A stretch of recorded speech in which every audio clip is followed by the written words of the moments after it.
Have you ever wondered what it would be like to have the zodiac animals come to life? Well, you're in luck, because we're diving headfirst into Fruits Basket, the romantic comedy that somehow takes our main character from this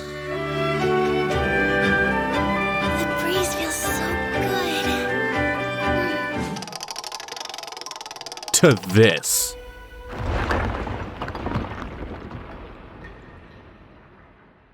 This series has it all, from mystical horror to heartbreaking twists. So sit back, relax, and make sure you have some tissues ready as we uncover the world of Fruits Basket. In the first episode, I'll See You After School, we see that Tohru Honda, our sweetheart MC, is living alone in a tent.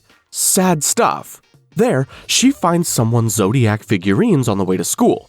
Not the usual zodiac, the Chinese zodiac. As she gets a closer look, she meets this older guy called Shigure Soma. Shigure is more than happy to talk about this zodiac stuff with our MC, and it's at this moment we find out Tohru loves the zodiac cat, which is kind of weird. You see, the Chinese zodiac runs in a 12-year cycle, where each year is represented by a different animal. The most talented one is the year of the rat, while the most unlucky and unfavorable is the year of the cat. Yikes! Anyway, back to the story. We then find out that Shigure lives with one of Tohru's classmates called Yuki Soma, who's pretty much the so-called prince of their school. Hot guy stuff! And since they're going the same way, Yuki and Tohru walk to school together. When they get to school, Yuki's fangirls jump at Tohru. After all, it's weird seeing the prince with a girl. Yuki Soma.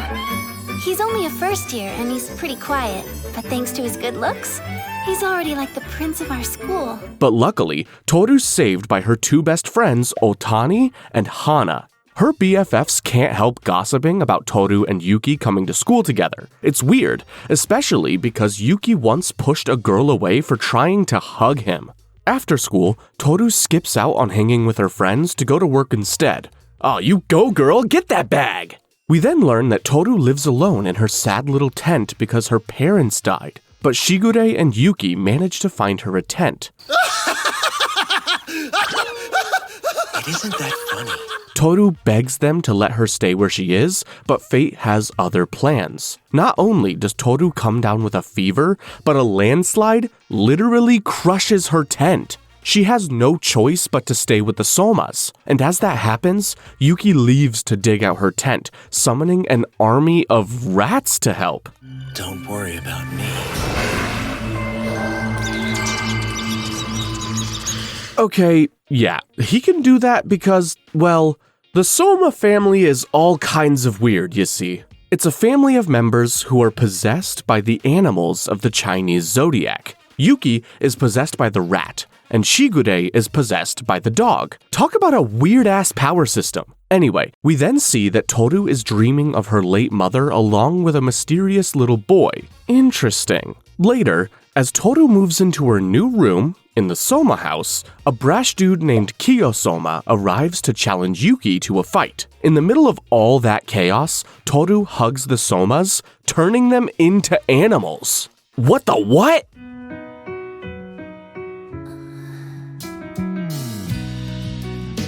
The next episode is appropriately titled, They're All Animals. So, we already know that the Soma family is possessed by the animal spirits of the Chinese zodiac. Yeah, they have animal-related powers and mannerisms, but a few things make them go full-on animorphs. Like stress, feeling weak, and being hugged by the opposite gender. Also, Kyo is possessed by the cat, but I guess you can already see that. Anyway, Tohru's having the weirdest day of her life seeing this happen in real time, but Kyo and Yuki can't let their pissing match go. Typical cat-rat shenanigans. Kyo blames everything on Tohru being there and punches the table, which flies up to hit her.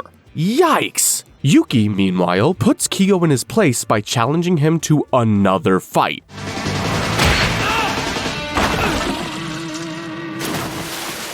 Jesus. Now that Tohru knows the ultimate secret of the Somas, Yuki worries about the head of their family, Akito Soma, erasing Tohru's memories. Ooh, my villain senses are tingling. Doggy Daddy Shigure reassures Yuki that Tohru's situation is different from his childhood incident where Yuki transformed while playing with his friends.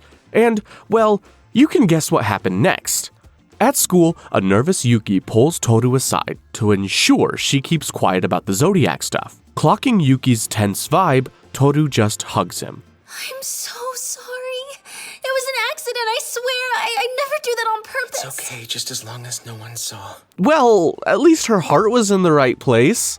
Alone with a literal rat, Tohru promises that even if Akito needs to remove her memories, she'll understand. She only wants Yuki to continue being her friend. Aww. Later, Kyo the cat menace makes an ass out of himself while apologizing to Tohru for his behavior earlier. Soon after, Shigure returns with good news. Tohru's officially allowed to stay with the Somas. Yay! Shigure also enrolls Kyo in Tohru's school, which he hates enough to jump out a freaking window. Everybody leave me alone! Tohru then finds Kyo arguing with Yuki and accidentally turns him into a cat. Jeez, Tohru. I can see why Yuki's worried. We then find out that Kyo wants to leave the house because he fears hurting Tohru again. I always end up saying mean things to her. Every time. But his next attempt at making amends works. While escorting Tohru home after work, she admits in front of Kyo that she loves the Zodiac's cat a bit too much. Could this be foreshadowing? Also, look at how this weirdo is blushing.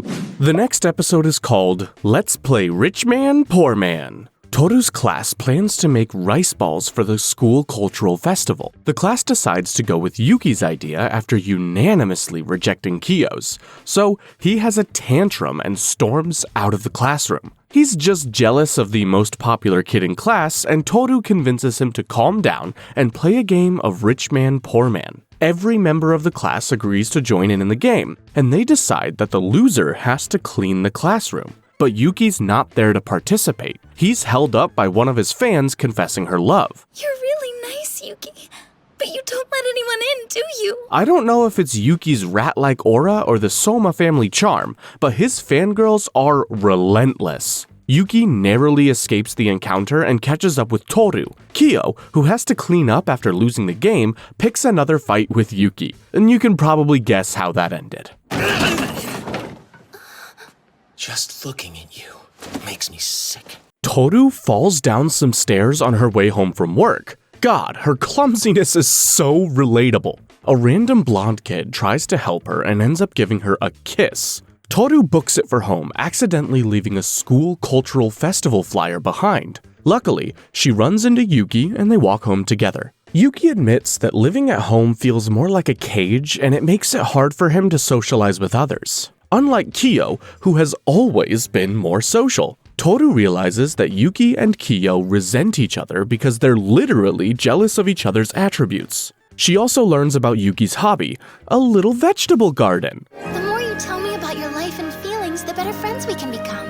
It makes me so happy you felt you could let me in. And who doesn't cherish just a little bit of nature? She also gets to bond with Kyo over making rice balls, and his cooking skills kick ass. But the dude can't take a compliment. She tells Kyo that individual talents are like plums on rice balls. Everyone might have a plum on their back that they can't see, which basically means that Kyo can't see his own talents. Sure, Soma's great. But the thing is, so are you. Kyo tells Tohru that she has a rice ball too, which is the sweetest thing we've seen him do so far. Yuki comes downstairs to ruin the moment, shoving a rice ball in Kyo's mouth, which leads to another confrontation. Tohru wonders if these two animals could ever be friends, but then their afternoon is interrupted by a random girl who came looking for Kyo. The fourth episode is titled, What Year Is She? The mysterious girl at the door is yet another member of the Soma family. Her name is Kagura, and she's there to give Kyo a piece of her mind. She claims to be his fiancé, but poor Kyo agreed to their engagement because she threatened him with a knife when they were children. Kagura's love crazy, and she thinks Tohru is her love rival, so she challenges Tohru to compete for Kyo's affection, which is super unnecessary. Tohru's already won without trying.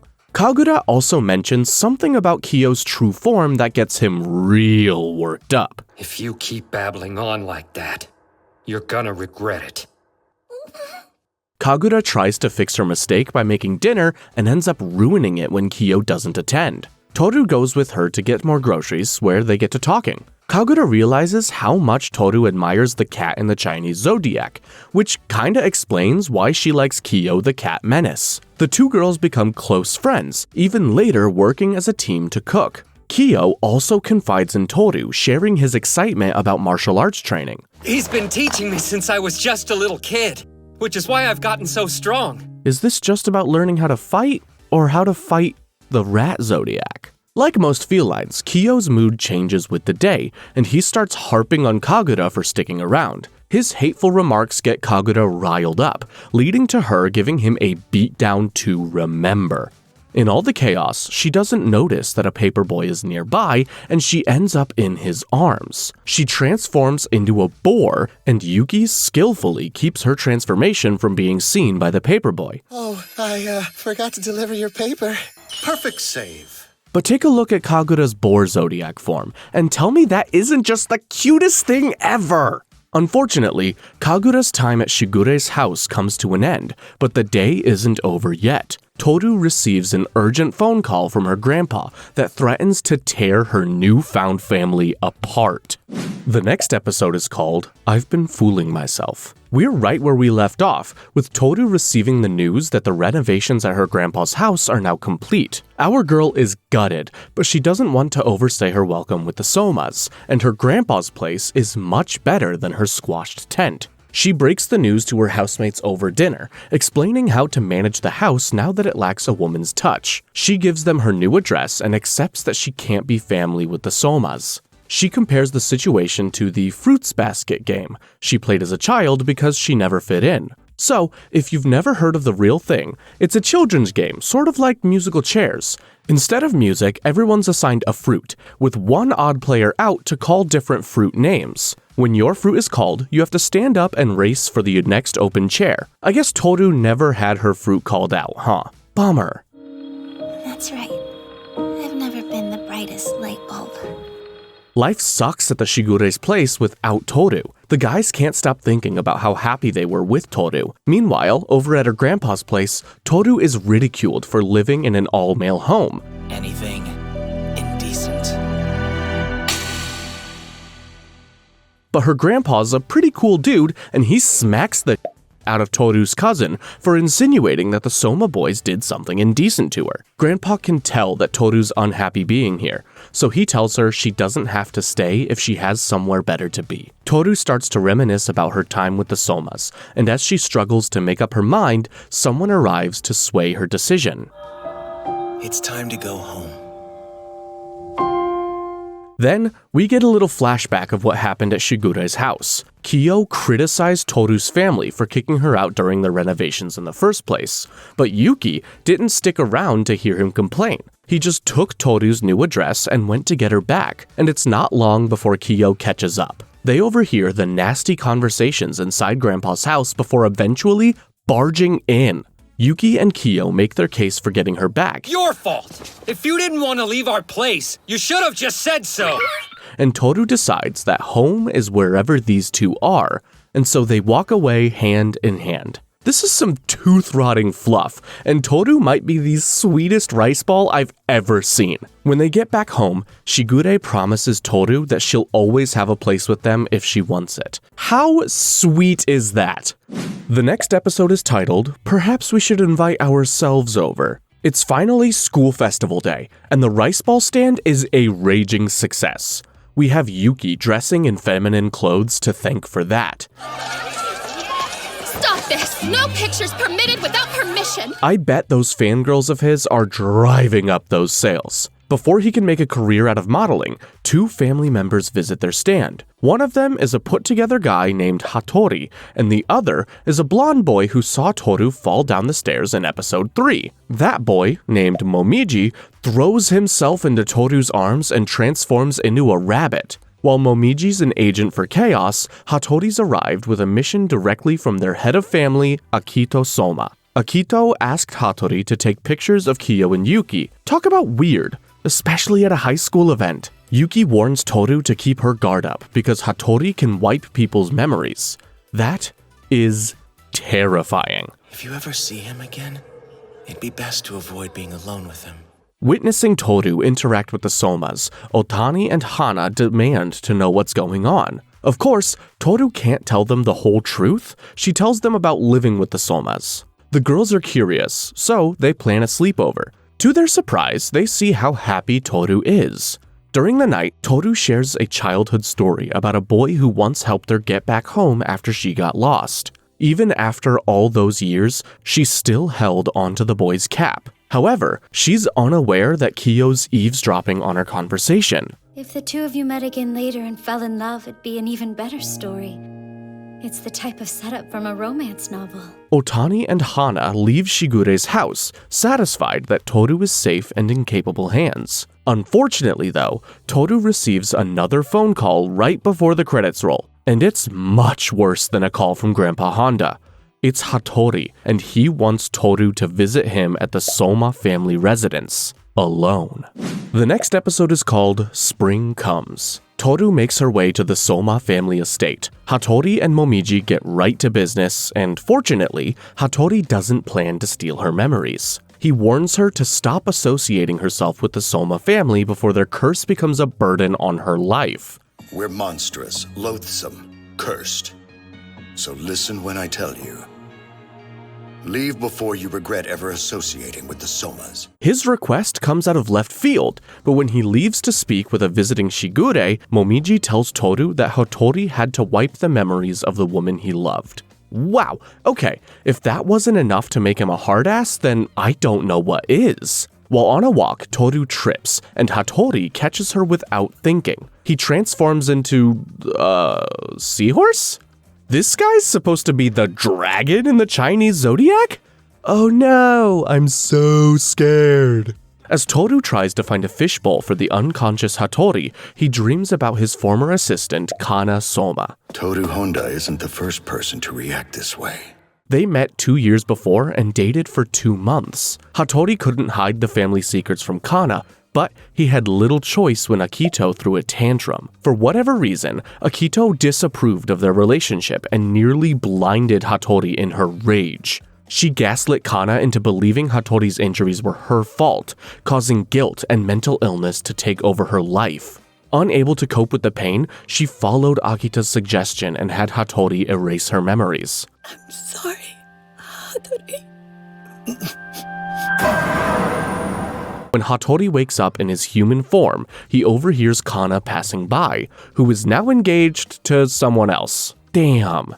When he rejoins Tohru, he asks her what happens to snow when it melts. And to his surprise, she gives the same answer as Kana, that spring comes.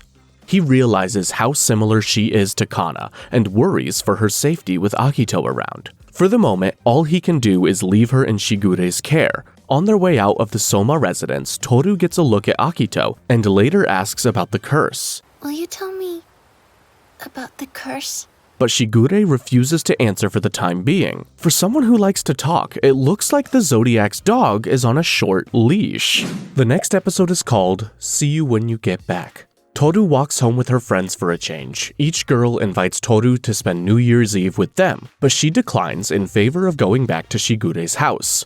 I've gotta say, Tohru's so relatable with that one. Why go to a party when you can just chill at home? Tohru's just finished overseeing the Soma's daily chores when Shigure breaks the news about the banquet held at their family's estate on New Year's Eve. It sounds like a pretty big deal, and like every member of the Zodiac should be there. This banquet sounds incredible. And it's a lot like the one mentioned in the old folktale, too. But Kyo and Yuki refuse to go. These guys, who showed up at Mr. Honda's door to bring Tohru home, can't even attend a family dinner.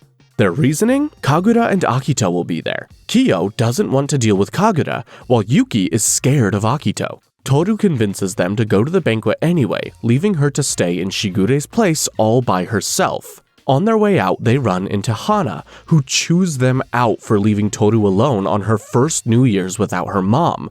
Yikes! Naturally, Tohru's two ride-or-die friends rush back home, only to find her on the verge of tears. Thank goodness.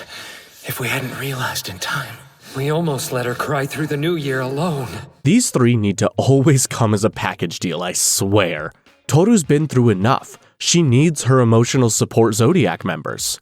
Meanwhile, over at the Soma family estate, Shigure meets up with Hatori and a new character, Hatsuharu Soma, or Haru, the ox of the Zodiac. They're surprised that Kyo and Yuki chose to skip out on the family banquet. Back at Shigure's place, Tohru enjoys the new year by watching some fireworks with Kyo and Yuki. I just want to say Happy New Year. I'm looking forward to the next one with you. The feeling is mutual. Yeah, same. Episode 9 is called Yuki Was My First Love. At this point, there's no denying we've got a love triangle going on, but the constant fighting between Kyo and Yuki is all the proof we need.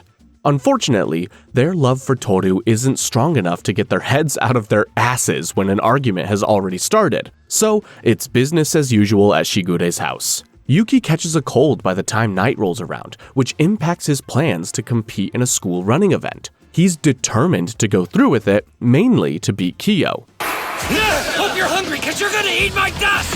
Shut up and run. And don't even think about holding back! It's not a sprint, jeez. Slow down. At the competition, Yuki gets some help from Hatsuharu, who's there to challenge Kyo to a fight since he skipped out on New Year's. Hatsuharu's aggressive behavior stems from Black Haru, a darker side of his personality that turns him into an asshole. Fortunately, their fighting comes to an end when Yuki collapses from a fever. Hatsuharu hugs Tohru, changing himself into an ox so he can help carry Yuki back home. Look at the hairdo on that ox, it's so cute. Kyo and Shigure leave to collect their belongings left at school. This leaves Tohru and Hatsuharu on babysitting duty, but poor Yuki's not going anywhere. Hatsuharu talks about his childhood and how the adults used to call him names because the original rat in the Chinese zodiac legend tricked the ox into carrying him. Hatsuharu eventually grew to hate Yuki and blamed him for the ridicule he faced, but once he actually met Yuki, he fell in love with him. He was totally different from the Yuki I'd imagined. I was like the others. I decided he was the dirty rat, without bothering to get to know him. Kyo and Shigure stay out to play cards with Kyo's classmates. They also catch colds, and like total drama queens, spend the rest of the day bedridden in their animal forms. Love is in the air in the next episode called It's Valentine's After All. Kyo's off to a rough start. The guy's just had a nightmare, so we know that romance is the last thing on his mind. He's so freaked out that he skips breakfast and goes straight to school, but even there, it isn't safe. The school's buzzing as students prepare for Valentine's Day, while Kyo looks for his quickest escape route. Do you know those people who make hating a specific holiday a personality trait? He's allergic to Valentine's Day. He finds Kagura waiting for him after school, and of course, she invites him on a date. He says no, but then Kagura takes it upon herself to include Yuki and Tohru, making their evening out a double date. I'm not going anywhere with Yuki! Oh, wow! I've never been on a real date, let alone a double date. Fine, whatever. Once Kagura leaves, Shigure starts to talk to Kyo about potentially befriending Yuki, which makes him run off again. Tohru chases him down and manages to bring him back home. So when Valentine's Day comes around, the four of them hit the town for a nice evening out. It doesn't look half bad either.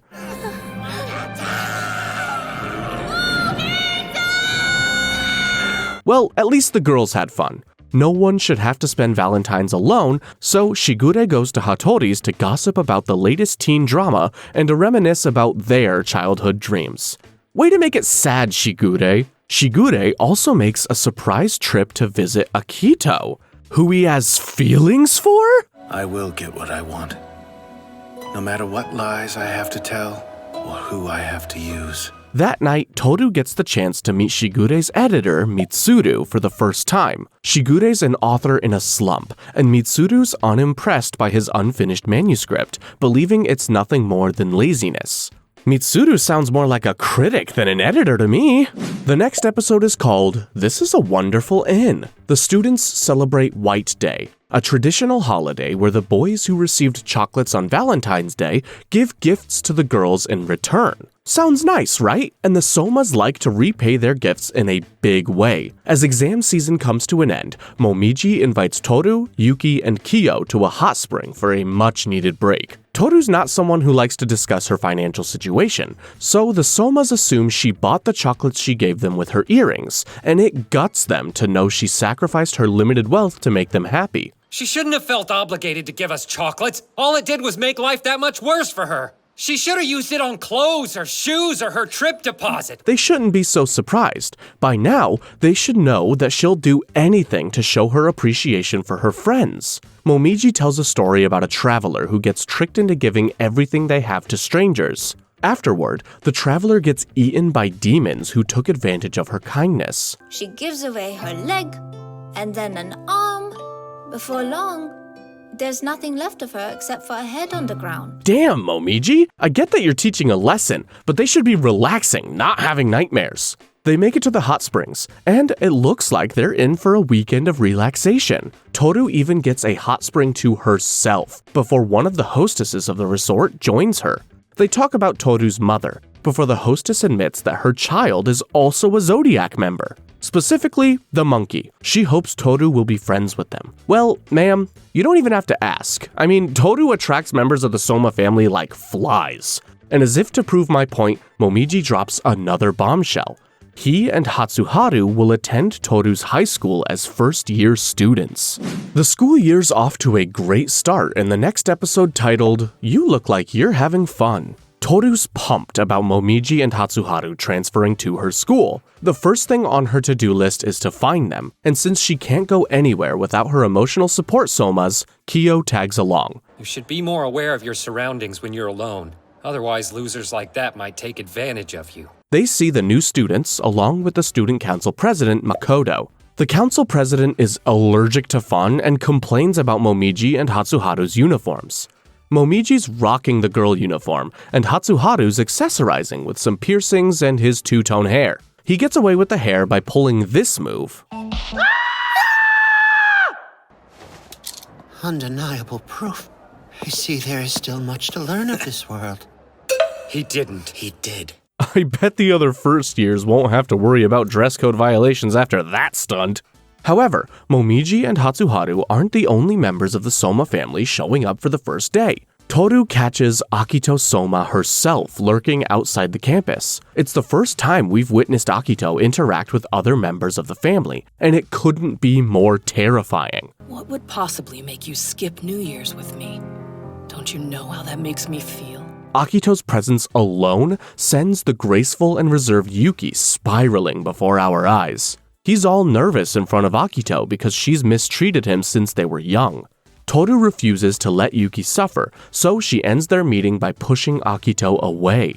Back home, Shigure talks with Hatori about Akito and how she might view Tohru.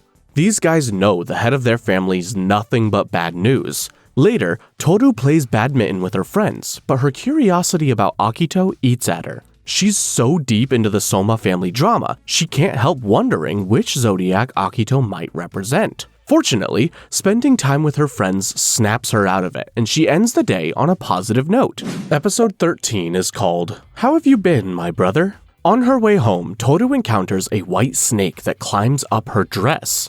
If that didn't give our girl a heart attack, then the snake turning into Yuki's older brother, Ayame Soma, should have. How have you been, my brother? It's grown-up Yuki. Unacceptable. Consider yourself lucky that we haven't called the police. He was on his way to visit Yuki when he got too cold, which caused him to transform into a snake. But to no one's surprise, when Tohru gets him to Shigure's house, his little brother wants nothing to do with him. Ayame apologizes to Tohru and tries to rizz her up by saying he came here to see the princess who's being held captive by the Somas. Naturally, Yuki hates his bro saying that kind of stuff. I don't know why you're upset with me. Ayame takes Tohru to lunch, where he admits he's never had a close relationship with his brother. Gee, I wonder why. Ayame blames it on Yuki growing up as an isolated child and tries to bridge the gap between them for the rest of the day. He even stays the night at their house, but the sleepover's a glorified lore drop. He tells stories of his high school years when he, Shigure, and Hatori all attended an all-boys high school. Apparently, he and Yuki do have something in common because Ayame was popular enough to become class president. Now tell me, Yuki, don't you feel like you understand your brother a little better? Get out right now. The rift! The rift! Fortunately, the household doesn't have to put up with Snake Man for long, as Hatori arrives to bring him back to the family residence. It's only after Ayame's gone that Yuki recognizes his attempts at fixing their relationship. The next episode is called That's a Secret. On May 1st, Tohru wants to spend a few hours away from home to visit her mother's grave because it's been 1 year since her death. Yuki offers to go with her and Shigure volunteers Kyo. At school, Otani wonders which of Momiji's parents are German, which makes Tohru realize that the Zodiac members don't talk about their parents. Just then, Momiji runs by, and although Tohru worries about him, she's caught off guard by Otani and Hana saying they don't know how Tohru can be happy after her mother died. Yikes! That should be on a list of what not to tell a grieving person. Momiji decides to join Tohru at work, and the two get to talking. Momiji's carrying some heavy baggage, like how his biological mother became so afraid when her newborn son turned into a rabbit that she attempted suicide and later had her memories erased. I regret that I ever gave birth to that cursed creature. We meet Momiji's mother and his little sister Momo, but neither will ever know who he is to them. It's a different type of grief than Tohru's, but it's similar enough that she can empathize with Momiji. Kyo then goes to the gravesite with Tohru, where Otani arrives in biker gang clothes. We learn that Tohru's mother was called the Crimson Butterfly in her biker gang. Which is wild, because I'm trying to imagine Tohru growing up with a bunch of bikers, and it's impossible. Kyo pulls Hana to the side to see if she can sense ghosts, and although she can't, she can tell that he feels guilty about something. Why is it that this graveyard fills you with such chaos and guilt? As Tohru, Kyo, and Yuki leave, Otani tells Hana that Tohru's a good influence on the Soma boys, and she low-key expects for Kyo to confess his love for Tohru someday. Unfortunately, Hana can sense that the boys have something dark troubling them, and doesn't know if they'll ever have time for romance. Back home, Tohru falls asleep outside, so Kyo sits down beside her. Yuki happens to notice them together, and recognizes Tohru's baseball cap from a childhood memory. Then, in a single chilling moment, Kyo tells Tohru that he's sorry. I'm sorry. Sorry for what exactly? Is he implying that he has something to do with her mother's death? The next episode is called I Wouldn't Say That. Shigure plans a surprise vacation because apparently the Somas have a summer lake house. He convinces Kyo and Yuki to tag along because they can't go 5 seconds without Tohru, and she'll be living it up at the lake house. Oh yeah, and Hatori's there too, just for some extra fun. Shigure tells Tohru and Kyo there's an aggressive bear in the woods named Jason. Naturally, the first thing the teenagers do is go on a walk through the woods.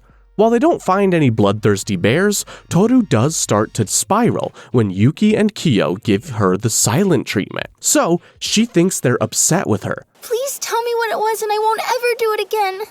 But please, go back to normal. After that, clumsy as ever, Tohru falls down the hill and the two boys rush to save her. But they end up falling on top of her and transform. Great! Now stuck in their animal forms, the boys can't help letting their instincts run wild as they chase one another and argue over which of them could survive in the wild. Of course, they could never be mad at Tohru and admit to feeling sick. At the lake house, Hatori calls Shigure out for using the trip as an excuse to torment his editor. In reality, Shigure is being a ride or die, as he planned the trip to help Hatori relax and be distracted because Kana, his first love, recently married. Their peaceful getaway can only last so long, because Ayame arrives the next morning. What's wrong? You're all so quiet. Because a snake suddenly showed up. Why do you keep doing that? Driving the three teens to spend their day at the lake. Alone with his friends, Ayame gives Hatori a photo from Kana's wedding, which he got from one of Shigure's failed partners, Mayuko. Ayame can't stand Kana for leaving Hatori and plans to make sure Hatori's happier than her in life. His continued goal of bonding with Yuki doesn't get very far during his trip. As I am your elder, you must obey me! Not in a million years! Ayame doesn't get it. But hey, points for trying. Episode 16 is called She Said Don't Step on Them. Otani is enjoying the school pond with Tohru and Hana. Swimsuits are expensive, so I thought it would be wasteful to buy one when this one still fits. So, Tohru decides to buy a new one. Before she can get the chance, Otani convinces Kyo, Yuki, and Hana to chip in and buy it as a gift. Shigure's also happy to contribute. The group goes on a shopping spree, searching for the perfect suit. They don't notice they've picked up 3 stalkers along the way, girls from Otani's former life, who can't believe she's turned over a new leaf. When the group stops to grab lunch, Otani and Tohru tell the story of how they met. As a former gang member, Otani grew up idolizing Tohru's mother, who was the leader of an all-female motorcycle gang before she had a daughter and settled down. Otani learned that Tohru went to her school and assumed she would be a total badass like her mom. Instead, they randomly crossed paths when Otani accidentally knocked books from Tohru's hands. Other students walked all over the soft-spoken Tohru's textbooks, so Otani helps her out before they're totally ruined. Next thing I know, you're gonna claim to be the Crimson Butterfly's daughter.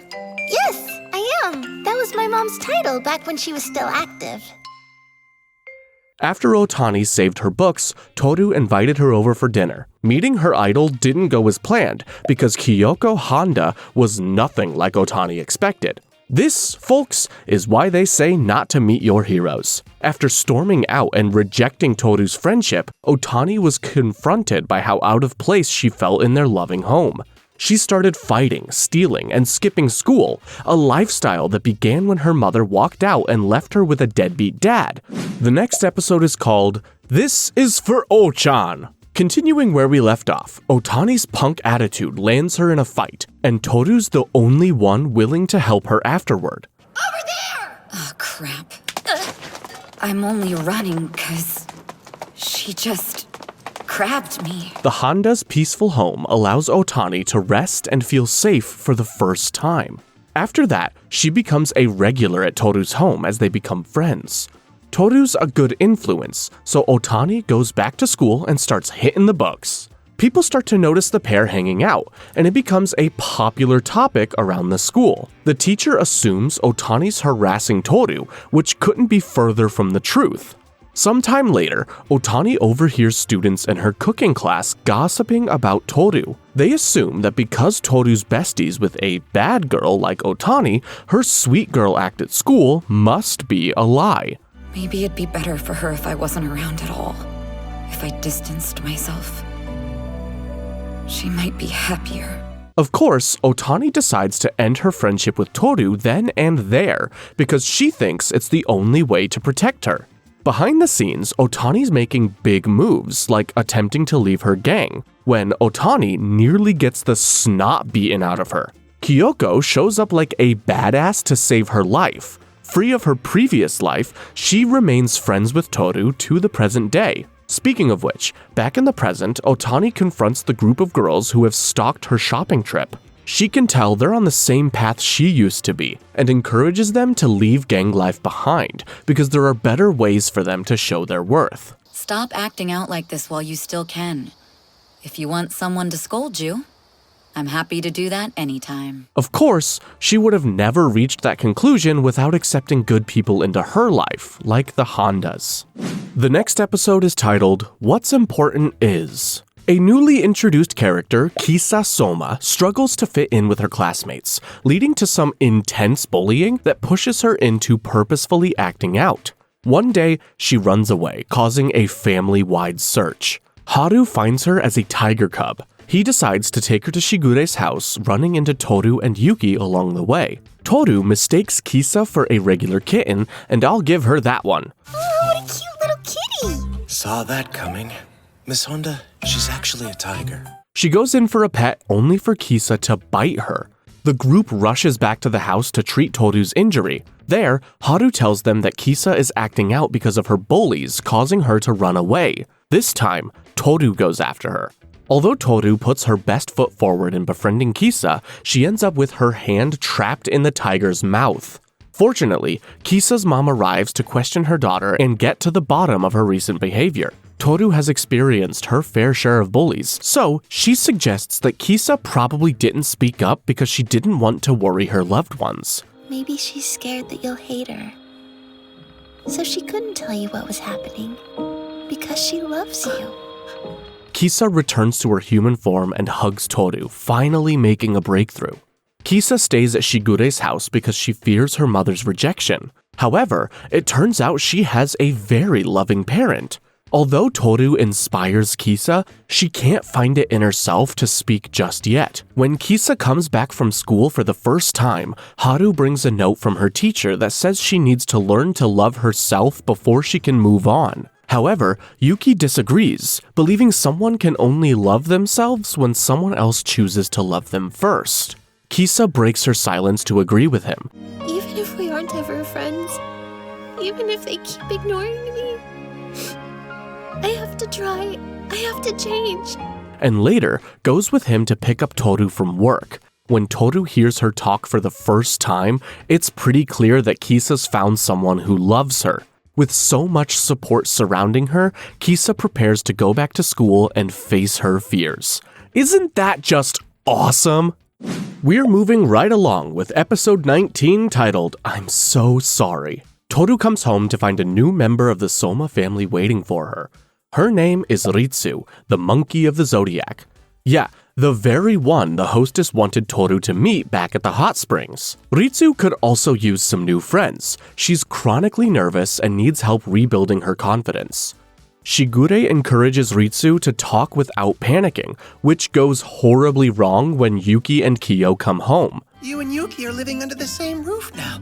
I bet you're becoming good friends. Like hell we are! I couldn't be sorrier! I take it back! You hate each other! Tohru accidentally embraces Ritsu, and in doing so, she turns into a monkey. Turns out the monkey is actually a boy. According to Ritsu, kimonos and feminine clothes help him feel calmer. Mitsuru, Shigure's editor, arrives at Shigure's for his latest manuscript. She's not in the best mood because Shigure tricked her into going to a restaurant instead, where the manuscript wasn't.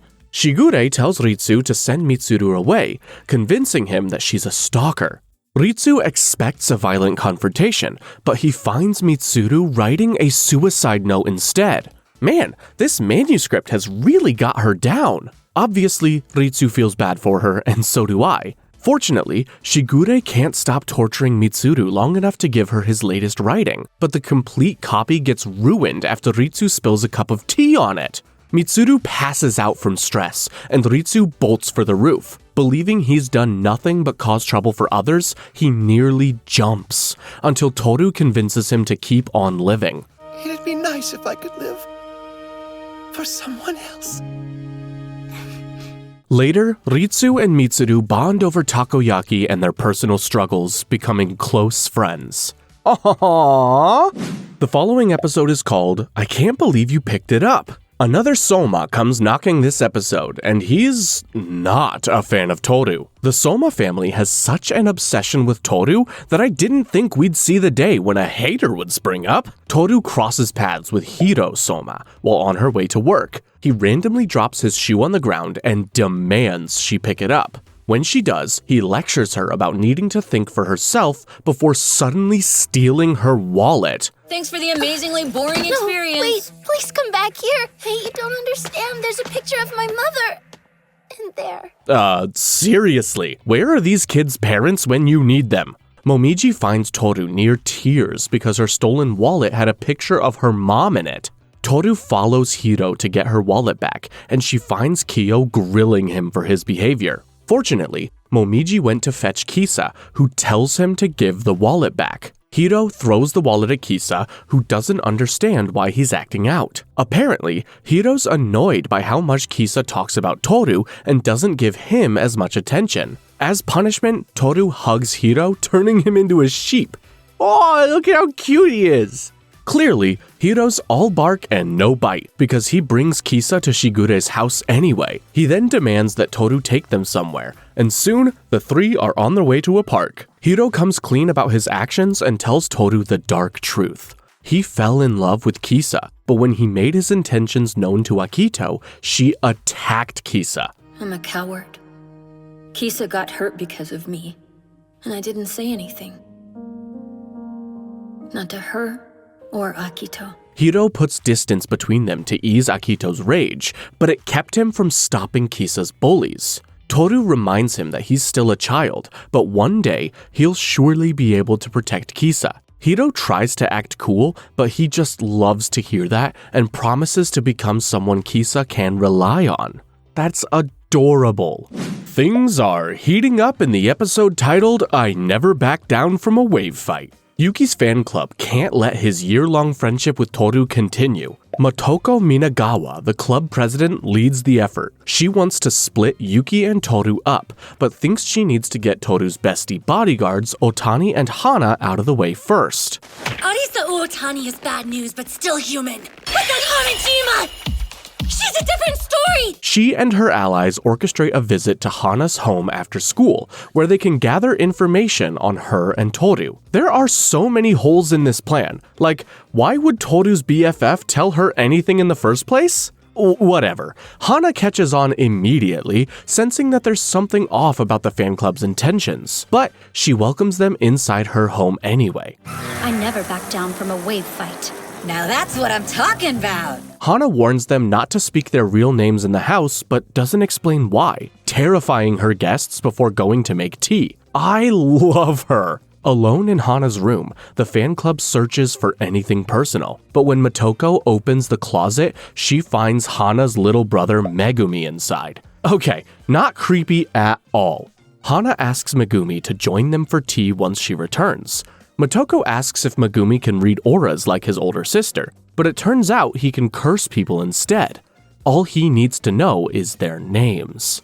The fan club wants to book it after this, but with nothing left to lose, they end up coming clean about their real intentions. Of course, Hana knew the truth all along, but Megumi tells them that they continue to disrespect Yuki by trying to mess up his personal life. Don't ever forget to respect their feelings. If you do, they may come to despise you in the end. He sends the fan club packing by threatening to curse them. Of course, running doesn't do them much good, as Motoko and her friends end up with a nasty nightmare about the Hanajima siblings cursing them. To make matters worse, Hana tells them the next day that the curse will take effect in 3 days. Hana is such a troll. The following episode is called Because I Was Happy. As you've gathered, Hana's not like other girls. Sure, we have the Soma family who gets possessed by spirits and obtains special powers, but Hana's another rarity. Born with powers that no one could understand, which made her a target as early as elementary school. Boys from her class accused her of witchcraft, and it didn't help when one of them became unconscious after Hana got pushed. From that moment on, the bullying became relentless, with some girls going far enough to burn Hana's arm before blaming her for playing with matches. Hanajima was playing around with matches. Yeah, we were just trying to stop her. Calling someone a name is one thing, burning their skin is another. Hana's parents had to move her to a new school, thank God. A fresh start means a sparkling reputation, and things seem to be going better for Hana. This new school is where she meets Tohru and Otani, likely the first people to ever be nice to her. You are both so strange. We get that a lot. Unfortunately, they ask about her painful past, which causes Hana's powers to go haywire. Hana runs off, but of course Tohru goes after her. Thankfully, Tohru doesn't shy away from Hana's unique abilities, laying the groundwork for their lifelong friendship. Isn't it refreshing when a flashback episode has a good ending? The next episode is called You Look Well. We see Tohru after she flunks her final exams. Fortunately, she has some really good friends who try to cheer her up. She and Kyo are on their way back to Shigure's place when she collapses against his back. He thinks she's joking, but he nearly has a heart attack when he notices her exhaustion, so he rushes her home. Tohru's feeling pretty blue, but the Soma family bands together to help tackle her responsibilities. Kyo even makes her dinner. His heartfelt gesture doesn't go as planned when Tohru starts to cry. Tohru promised her mom, Kyoko, that she would graduate, so her test scores make her feel like a failure. Kyo gives her some tough love, telling her to accept help, retake the exams, and get her smile back. Well, hurry up and eat it. You need to get better. Right. Have you ever seen a boy more in love? Later, Hatori shows up to take care of Tohru, and Yuki drops in to give her some sample problems for the exam. Once she's feeling better, she passes her retake exams and looks forward to working more hours during the summer. We also learn that Kyo, thanks to his cat spirit, gets extra tired when it rains. Seriously, he's on the verge of collapse over some scattered showers. Jeez, someone needs a cat nap. As they head home, Kagura's waiting for them. Of course, Kyo wants nothing to do with her, but Shigure sends them out to get groceries. Let's go! The house is safe for now. Huh? I knew it. Tohru notices that Kagura seems to be distancing herself from Kyo, but she doesn't know why. At the store, Kagura tells Kyo to stay away from Tohru because she doesn't know the truth about him. This kinda pisses Kyo off, and he asks Kagura why she's so obsessed with him. We then see a brief flashback of Kagura seeing him without his bracelet, which prevented him from turning into his true form. She refuses to give him an honest answer before they're interrupted by Kyo's former master, who dropped by for a visit. The next episode is titled, Let's Go Home. It turns out that this visitor is also Kyo's foster father, Kazuma. Suffice to say, Kyo is psyched to see this guy again and would jump at the chance to return to their dojo. Kazuma doesn't let that slide because he can see the positive influence Tohru has on him and thinks he's better off living with Shigure. On that note, Kazuma comes up with a plan to show Kyo's true cat form to Tohru, believing she will be the one to save him. He might come to despise you. You may never see his smile again.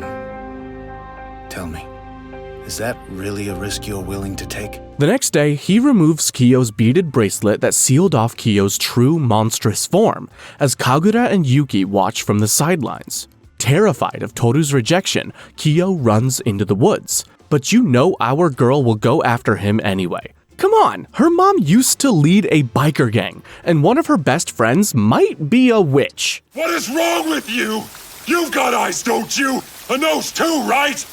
We both know I'm disgusting like this, so go! Kyo throws her into the river, threatens to hurt her, and plays into his monstrous appearance. Tohru's compassion brought back memories of Kyo's mom before she passed away. He thinks his mother felt ashamed of him, and that she never acknowledged who he really was behind his human form. But Tohru proves that someone can love him, no matter how much he tries to push them away.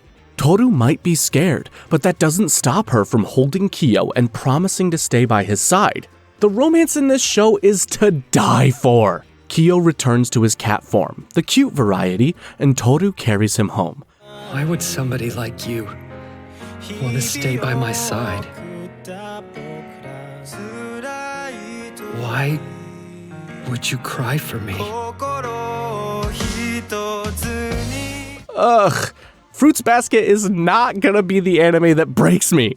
The last episode of Season 1 is called Summer Will Be Here Soon. The episode opens with a flashback to a little baby Kyo and Kazuma shortly after he's taken in. Kazuma promised to help things change for Kyo, helping him find his way and teaching him about the outside world. Unfortunately, Kyo thinks he's nothing more than a burden to Kazuma.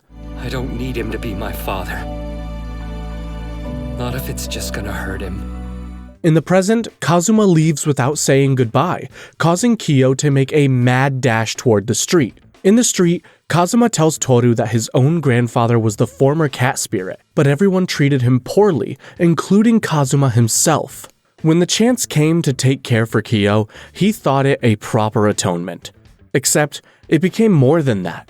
Kyo catches up to Kazuma and Tohru and attacks Kazuma, angry that he left without saying goodbye. He promises to become stronger, to make Kazuma proud, and to become worthy of calling Kazuma his father. And when that happens, I'll be worthy of calling you my father!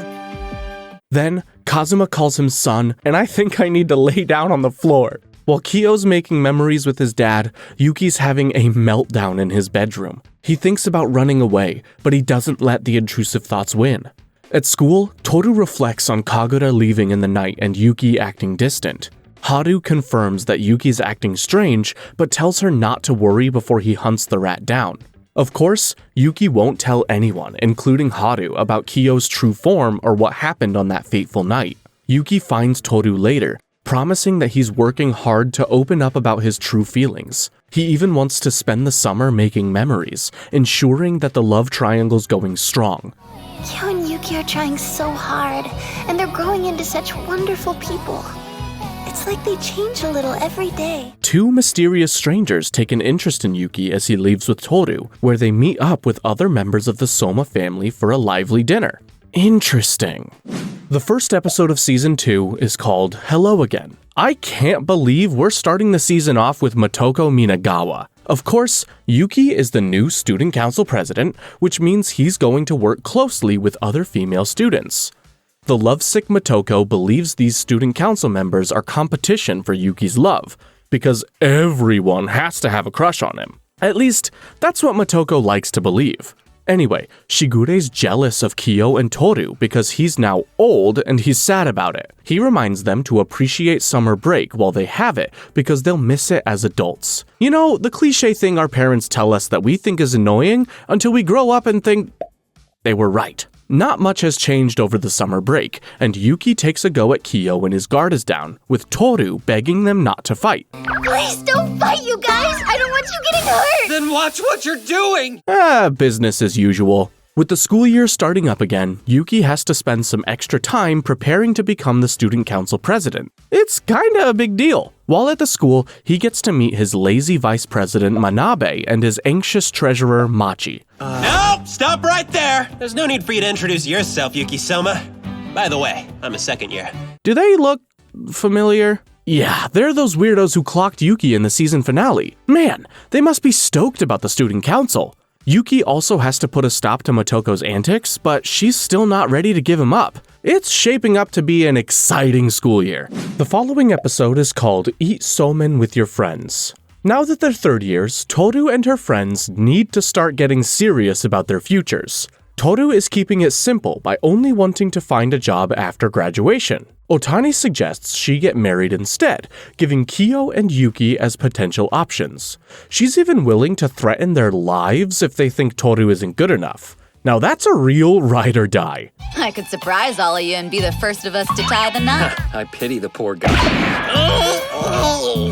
Tohru joins Kyo during one of his trips to Kazuma's dojo. Our favorite dad of the year is over the moon with Tohru. Unfortunately, he goes to meet with Kyo's biological father, who wants to lock Kyo away the moment he graduates because he's possessed by the cat spirit. He also calls Kyo a monster and blames him for his mother's death. Screw that! Someone get Kazuma one of those #1 dad mugs because he shuts that down real quick. You're no real parent of his, so you will never understand. He's my son, and I will keep him safe. Back at home, Kyo's making some somen as he and Tohru discuss their futures. Tohru suggests that Kyo take over Kazuma's dojo one day, but unfortunately, it's Akito, the head of the Soma family, who decides his fate. Tohru realizes that someday soon, she might not have Shigure's home to return to and might need to make it on her own. A situation that will make her just as alone as when the Somas found her living in that tent. Stop making me look closer. I can't. I have to keep acting like everything is okay. Because if I don't, then I'll start crying and I won't be able to stop. In the next episode, called Shall We Go and Get You Changed?, Ayame swings by for a visit because he's still trying to be the cool older brother to Yuki. He ends up ripping his shirt and has to fix it by hand, which totally isn't a way for him to show off. Tohru and Yuki get to see his embroidery skills up close, and it gives Ayame the perfect excuse to invite them to his dress shop. At the shop, Yuki and Ayame get to talking about their parents, who, to no one's surprise, treat their children terribly. Those people essentially sold me to benefit themselves. They traded my life to better their own. As a sickly child, Yuki's mother forced him to stay inside, resorting to violence to make sure he followed the rules. Despite his illnesses, Yuki remained their mother's favorite, pushing further from Ayame. These memories make Ayame desperate to make up for his past, so Ayame offers to go to Yuki's upcoming parent-teacher conference in their mother's place. The brothers actually find some common ground as they bond over their awful childhood. Ayame admits how much he regrets not helping Yuki when he was younger, and how he grew up doubting himself.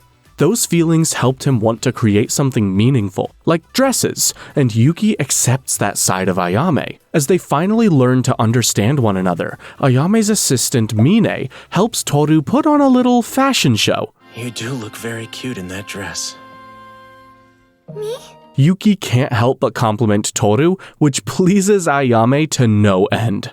In the next episode titled, I Got Dumped, we get to see Hatsuharu in his personal life. Haru goes to visit Isuzu Soma, also known as Rin, in the hospital. He brings her flowers, but she throws the vase to the ground and ends their relationship. The fallout hits Haru hard as he succumbs to his dark persona and destroys his classroom at school. Momiji has to interrupt Tohru and the other classmates from planning their fall field trip so she and the other Somas can help Haru get a grip. He's so upset that he even suggests sharing the Soma family secret with the entire school. He then goes to grab Tohru, so Kyo starts throwing punches. A teacher breaks them up by dumping a bucket of water on their heads. Haru makes sure to apologize to Tohru after meeting with the school staff, and then tells Yuki about his relationship with Rin, something they tried to keep secret to avoid Akito's rage. Why'd she do it? Why?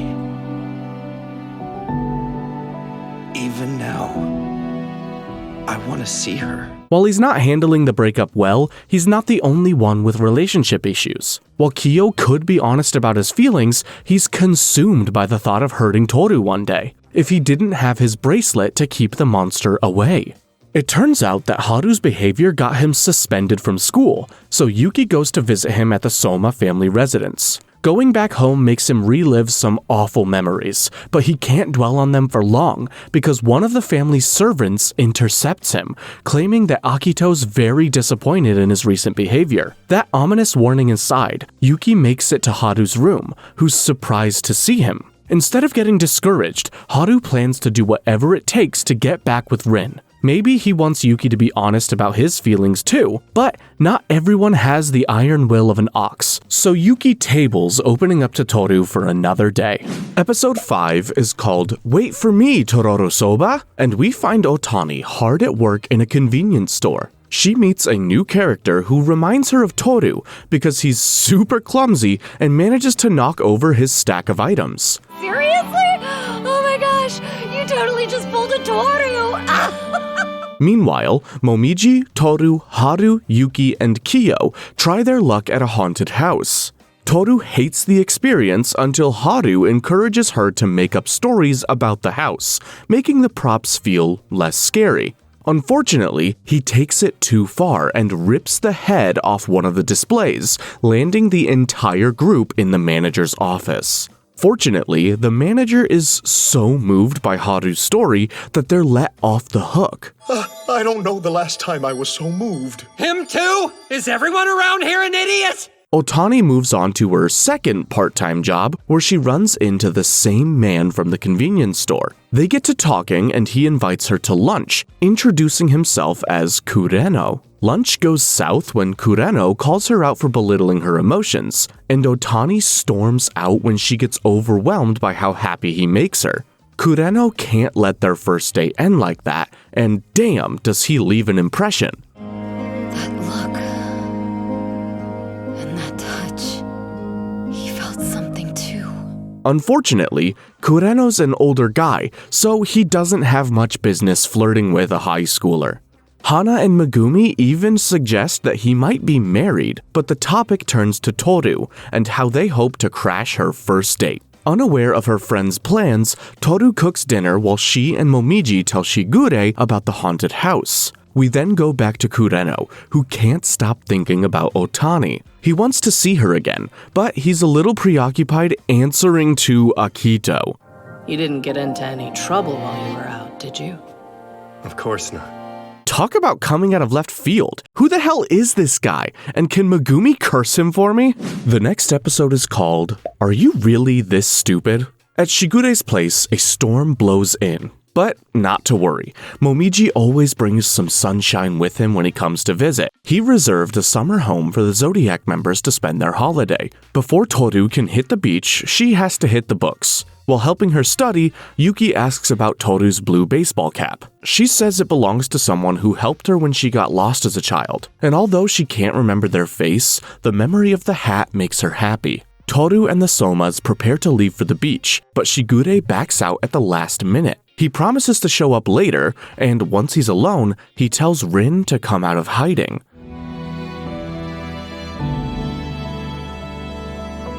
Rin, what shall I do with you? At the beach, everyone's busy with their usual antics. When Tohru heads back from the beach, she drops her wallet, including the pictures of her mom. Hiro's still in that moody phase from before and pokes fun at Tohru for not having pictures of her dad too. Not only does this pick a fight with Kisa, but it makes Tohru cry. Tohru's not the type to cry in public, but her emotional support Kyo notices something is up and confronts Hiro. Back at home, things are getting tense with Shigure as he goes to visit Akito at the Soma family residence. Akito is suffering from the heat and tells Shigure to call for Hatori, boldly stating that Hatori's life belongs to her, and that it's time she punishes the members of the Zodiac. Shigure maintains his poker face and invites Akito to join them at the beach house instead, because that will definitely go well. Back at the beach, Yuki also comes down with a fever. In his moment of vulnerability, he nearly shares a secret with Tohru. One day, I'll have something to tell you. Something real. He might be delirious from the heat, but I think this earns him some points with Tohru. The next episode is called Let the Watermelon Splitting Contest Begin. Hiro gets a shocking call. His mom's expecting another baby. I hope he's nicer to his future sibling than he is to Tohru, or that kid is in for it. The others come back from grocery shopping, and they want to have a watermelon splitting contest. Tohru used to do the same thing with her mom, but she feels bad talking about her. Thanks, Hiro. Once they're home, Yuki catches Tohru smiling when Kyo enters the room, and he's totally jealous. He goes on a walk to clear his head, but he finds Kureno and Akito along the way. Meanwhile, Kyo confronts Tohru about what's bothering her. He admits to worrying about her in his nonchalant way because Mr. Cool Cat over here can't have feelings. Tohru asks about his parents, and he admits that while he hasn't seen his birth father in years, his mother died in an accident when he was very young. Tohru then tells him the memory of her mother, and it turns out their watermelon competition led to them accidentally breaking her dad's shrine. In the end, though, it was... It was fun? Yes, it really was. Down at the beach, Shigure had finally started his vacation. Of course, Hatori interrupts his reading because he knows Shigure's up to no good. Shigure dismisses Hatori's worries because he believes twisted things will become worse on their own. When they return to the beach house, Shigure announces Akito's arrival and tells everyone to go pay their respects. Everyone except Kyo and Tohru, that is. For some reason, the cat is usually excluded from Zodiac meetings, but it is what it is. The vibes are not good as the Zodiac squad heads down to Akito's vacation home. Akito's a terror. Not only is she upset with Shigure for not dropping everything to come see her, but she makes fun of Yuki. You should have seen the look on his dumb face. When will he come to his senses and return to me? Yeah, this vacation's definitely over. When none of the Somas make it back in a timely manner, Tohru goes out on her own and finds Yuki wandering the woods. After crossing paths with Akito, the worst person in the world, he finds the courage to tell Tohru the truth about the ball cap and how much it meant to him. He even kisses her forehead to thank her for making him feel needed when the world deemed him worthless. Oh man! I don't know what I would do without you. I don't know if Kyo can make a comeback after that. The drama continues in the episode titled, It's True, Isn't It? With most of the Somas having a family reunion down by the beach, Kagura feels left out and tries to convince Rin to go with her, but Rin wants to avoid Haru at all costs. Fortunately, Kagura's mother forbids her from going to the beach. At least one of the Zodiac's parents keep their children as far from Akito as possible. Back at the beach house, Tohru can't get over the moment she shared with Yuki the night before. Unfortunately, she's still not allowed to see Akito, so she and Kyo continue their exile alone. For the most part, Hatori comes to check on them. Thanks, Doc. Shigure catches Yuki outside of Akito's house and asks why he's so upset. Yuki admits Akito told him the truth, whatever that means. Inside the house, Haru tries to entertain Akito, but their conversation turns to Tohru and how she's yet to meet Kureno. Naturally, Akito laughs at Haru, calling him nothing more than a stupid ox. Kyo and Tohru return to the beach to make their sandcastles, but they meet up with the youngest Somas instead. Yuki apologizes for their conversation the night before, but not the kiss. It felt like he was teasing me. Ooh. Things start to feel like normal when Yuki picks a fight with Kyo. He's worried that Kyo will cause a scene in front of Akito, as if brawling on the beach isn't doing that already. The next day, Akito and Kureno head toward the beach to meet Tohru. Akito teases Kureno with the idea of meeting Tohru before calling him inferior. She goes on a rant about Tohru, claiming she deserves to be lonely, and is all the more shocked when she learns about Tohru's friendship with Kyo. Later that evening, Tohru encounters a horse while chasing a runaway laundry sheet, and is totally freaked out. Fortunately, Yuki catches up with her and identifies the horse as Rin. Yuki suggests that Rin might not feel well, so Tohru wants to get Hatori. Rin threatens them both because she doesn't want anyone to know she's lurking by the beach. Of course, Yuki knows that she's only there to keep an eye on her ex, Haru. He tries to goad this truth out of her, but she lashes out, going far enough to call him Akito's toy. Yikes, talk about harsh! After getting new clothes from Tohru, Rin makes a hasty exit into the woods. Yuki encourages Tohru to keep Rin's presence a secret before he has to return to Akito's vacation home. I just have to help. In whatever small way I can. I'll be here.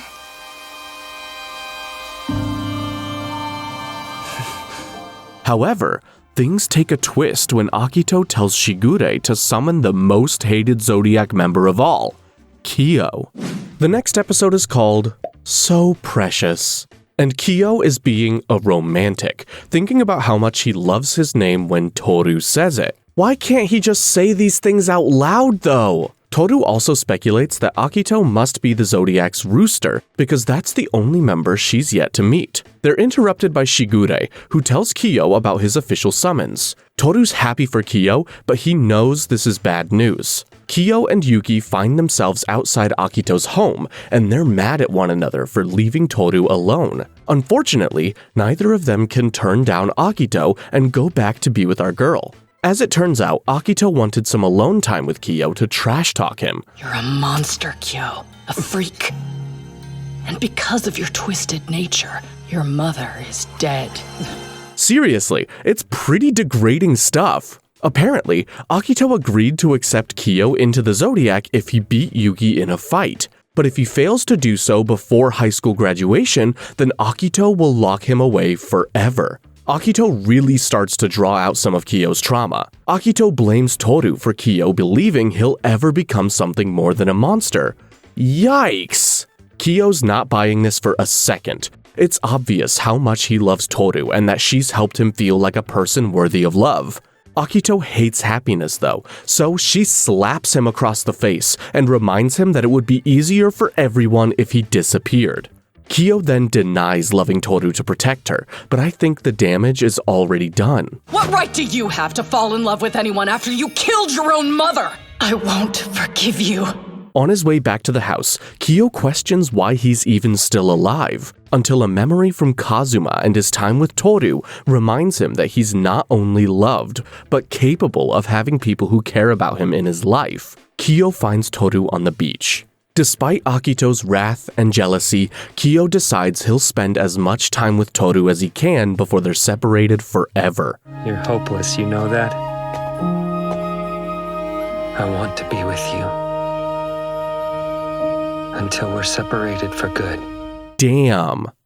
The next episode is called Who Are You? Momiji buys fireworks to celebrate their last night of vacation. Tohru realizes how much Yuki and Kyo have changed during their days on the beach. and overhears Momiji and Kyo wanting to protect her from Akito. Speaking of Akito, she's upset that Shigure's not being as nice as usual and blames Tohru. When Akito gets a call to return home early, she makes her way to the Zodiac's vacation house and demands to see Tohru. Momiji stops Akito before she can find Tohru and takes a punch to the face for protecting his friend.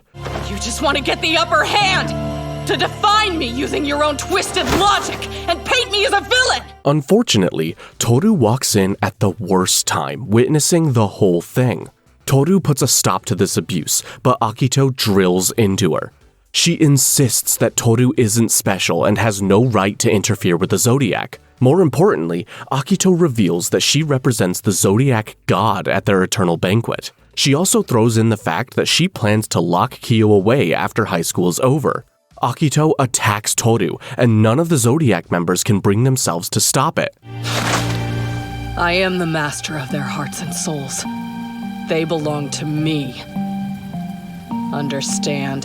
While Momiji doesn't call the police, he does call Hatori and Shigure for help. They arrive at the scene, and the good doctor tends to Momiji and Tohru's wounds. The next day, Tohru and some of the Zodiac members head out to light the fireworks.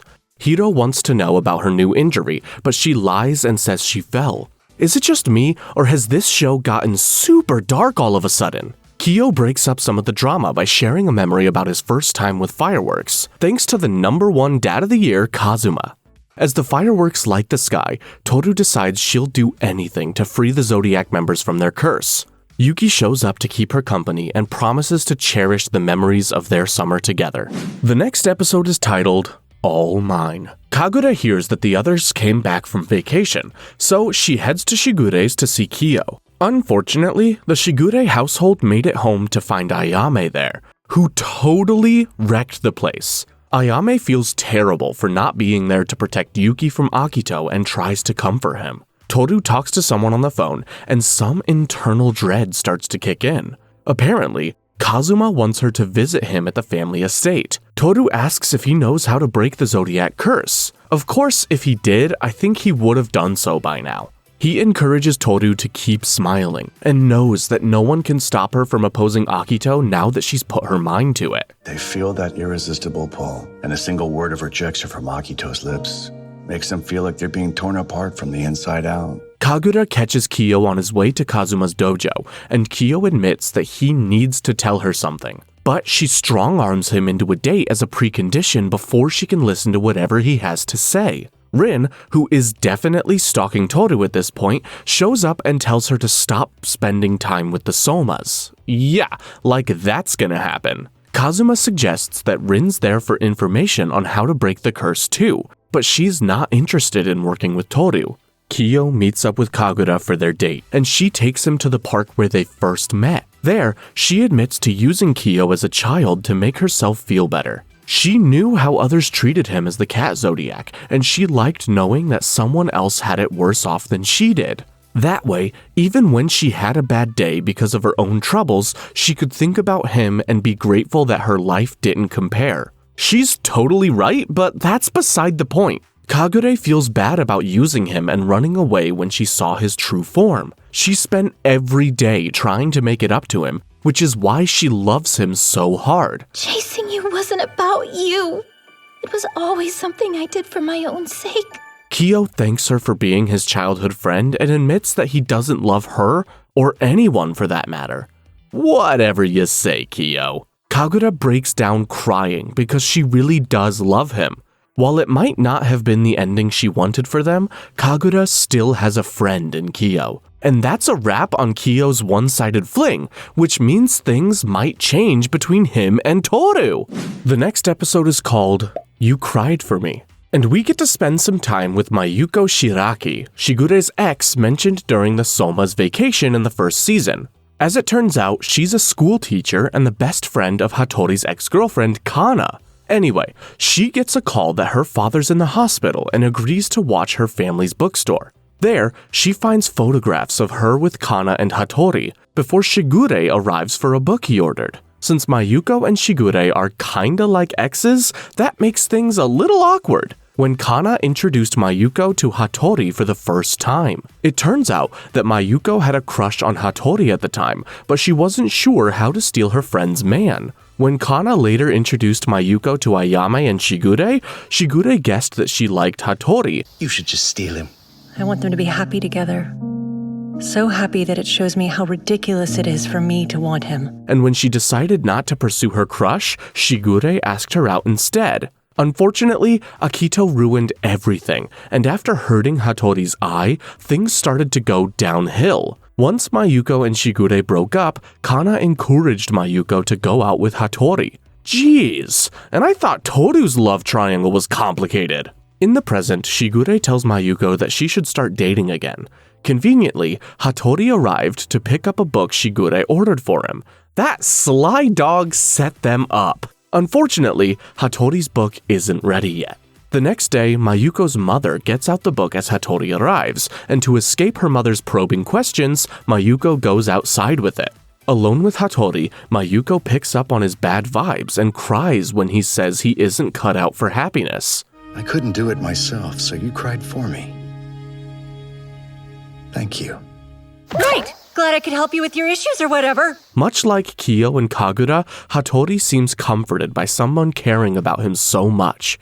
Unlike Kyo, he offers to take Mayuko on a proper date, putting an end to their mutual loneliness. In the next episode titled, Sure Thing, everyone jumps headfirst into the new school term. Otani starts off by punching Yuki in the arm, irritated that he had a growth spurt over the summer. Hana knows that she's actually upset because of her summertime fling. Kureno never came back to visit her. Her special friend from the convenience store has failed to make another appearance. The Yuki fan club is having too much fun though, showering Yuki in gifts before he starts his term as the student council president. He's also approached by the sassy and free-spirited student council secretary Kimi Tudo. Unfortunately, his fellow council members start infighting on day one, and he starts to second-guess his ability to lead them.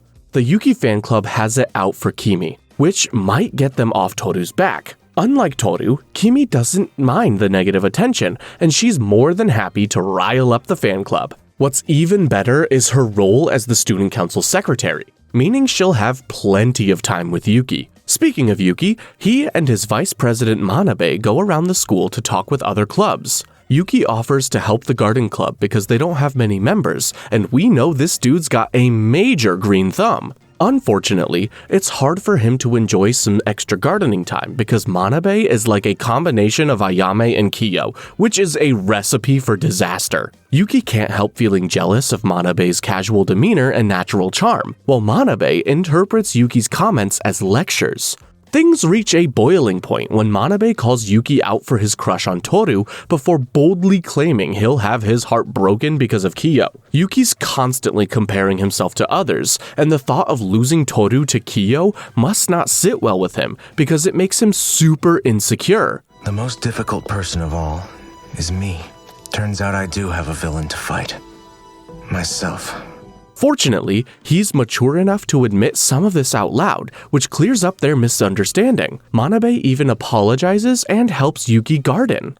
The following episode is called, I Might As Well Die Then. Yuki starts to wonder about Rin this episode. She's barely interacted with the other Zodiac members. Even when she does attend family events, she sits by the door before making a hasty exit. Tohru also returns this episode, only to find out that her grandfather injured his back and can't go to her parent-teacher conference. Naturally, Shigure offers to go in his place. No trouble at all. Not when it means getting to see that look of pure loathing on Mayu's face. I can't wait. Kyo ditched class because he's been down in the dumps lately. Haru's also not feeling it because he can't tell if Rin really meant it when she broke up with him. Yuki drops by his parents' place to notify them about the parent-teacher conferences, but he doesn't stay to chat. He runs into Kagura outside and learns that Rin still lives with her but is skipping school. Yuki manages to catch Rin at the estate, and being the best wingman ever, he drops his bag to chase her down. He realizes that when Akito isolated him as a child, Rin always came to visit him with Haru so she could watch the door, ensuring no one would come to punish Yuki and Haru for visiting one another. He suggests she broke up with Haru to protect him too. Haru adds to the drama by stumbling upon Yuki's book bag and finding him with Rin. When Rin warns Haru to stay away, he risks it all for a passionate kiss.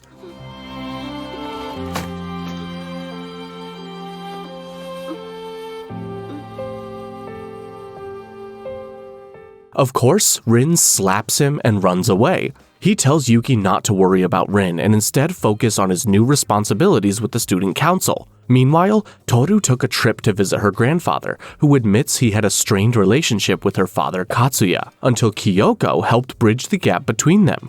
On her way home, Toru's overwhelmed with memories of her childhood. Don't go. Come back.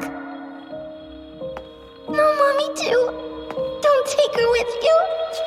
I need her.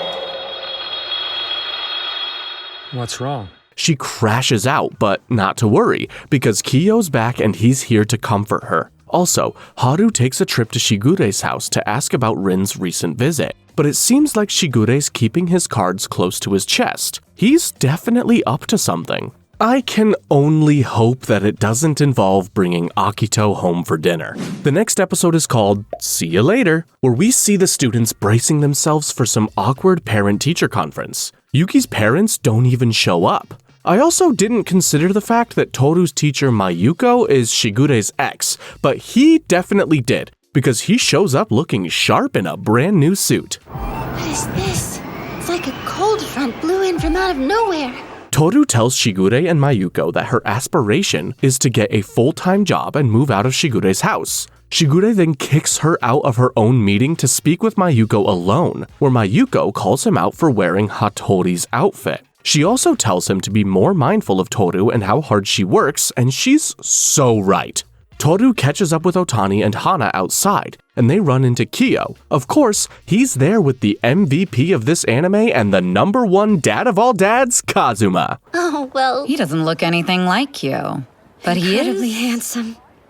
What? Kyo's stuck between a rock and a hard place for his future. He and Kazuma know the imprisonment Akito plans for him after high school, so Kyo's only goal is to spend as much time with Tohru as possible. And we're supposed to believe he's not in love with her? Tohru and her friends head back to Shigure's place for some somen, but Yuki gets a hateful call from his mom. When she does go to his conference, she decides that Yuki will go to a college of her choosing. You can't just decide that! You should be thanking me right now. Fortunately, Ayame arrives just in time, taking some of the heat off Yuki as their mother begins to fight with him instead. Man, it's a brutal family reunion. If I'd known you'd turn out this way, I never would have given birth to you two. Why does everyone in the Soma family just...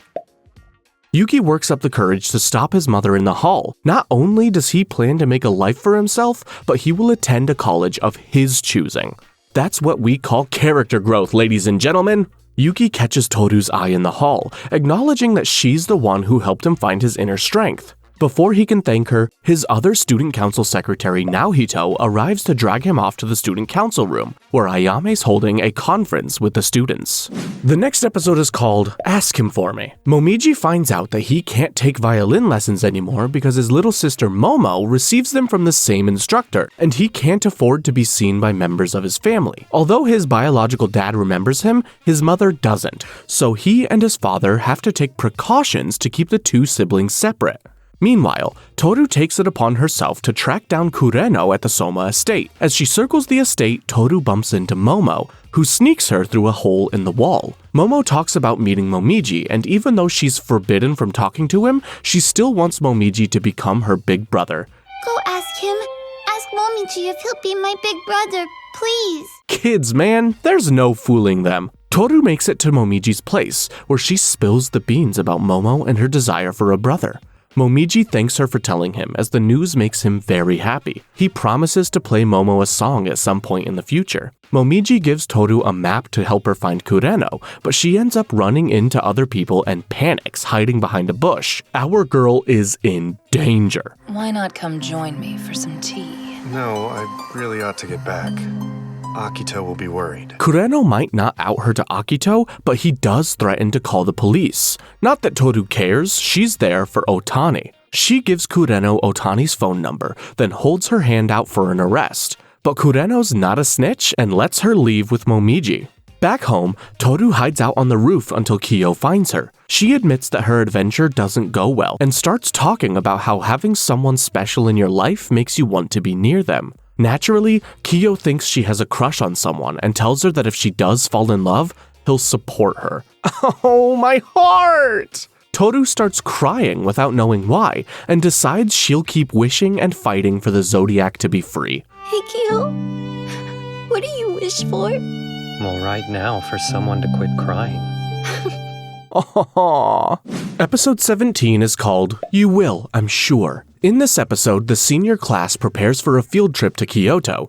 Can you believe they're seniors already? Time flies. Kyo tries to ditch the trip altogether, but Shigure convinces him to go, rambling on about young love and new relationships. It must be something in the air. Otani's bummed about getting ghosted by Kureno and continues to take it out on Yuki, who she can't believe is still single. To be fair, Yuki's fan club are literally acting as his bodyguards so that no one can get close to him. Yuki insists he's not as popular as everyone thinks, and that Kyo is more popular than him. Highly debatable, but coincidentally, another student actively tries to ask Kyo out in that moment. Of course, Kyo gives himself a bad rap when the girl tries to touch him, and he has to act out to make her stop. Tohru finds Kyo brooding all on his lonesome because he doesn't like shopping or crowds. He does offer to hang out with her while she looks for zodiac-themed souvenirs. Meanwhile, Yuki's having a hard time on the trip. I can never tell for sure how much of me you see. You're so precious to me, even now. I think the stress is finally getting to him. He also worries about Tohru seeing the bad sides of him, like his insecurities and lack of courage. Let's just say that his anxiety seems to be sky high. During a walk with Manabe, his vice president mentions Tohru again, letting it slip that he might have a crush on Tohru. Yuki rightfully says that Tohru's relationships are none of his business, but if Manabe toys with Tohru's emotions or breaks her heart, then he will make it his business. Then Manabe drops the bomb that he already has a girlfriend anyway, so maybe he was just trying to make Yuki jealous and drag the truth out of him. Still, if he can talk so easily about loving somebody, I guess he can't be all bad. After the trip, Yuki offers a Japanese maple leaf to the student council's treasurer, Machi, and Tohru tries to make zodiac figures out of clay. Of course, her version of the zodiac includes the cat.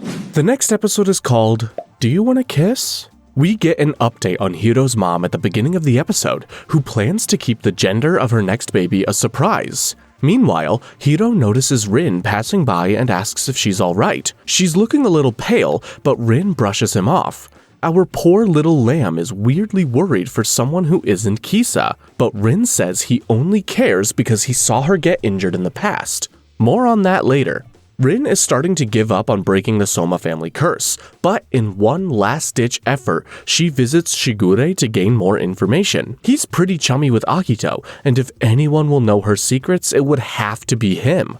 She even tries to use herself as a bargaining chip for the information, but Shigure refuses to budge, putting Rin right back where she started. Unfortunately for you, if there is a way to break the curse, I don't know it. Later, when searching through some boxes, she remembers a time when she was with Haru, and the memory seems to zap the rest of her strength. She barely makes it to Shigure's house, where Tohru finds her.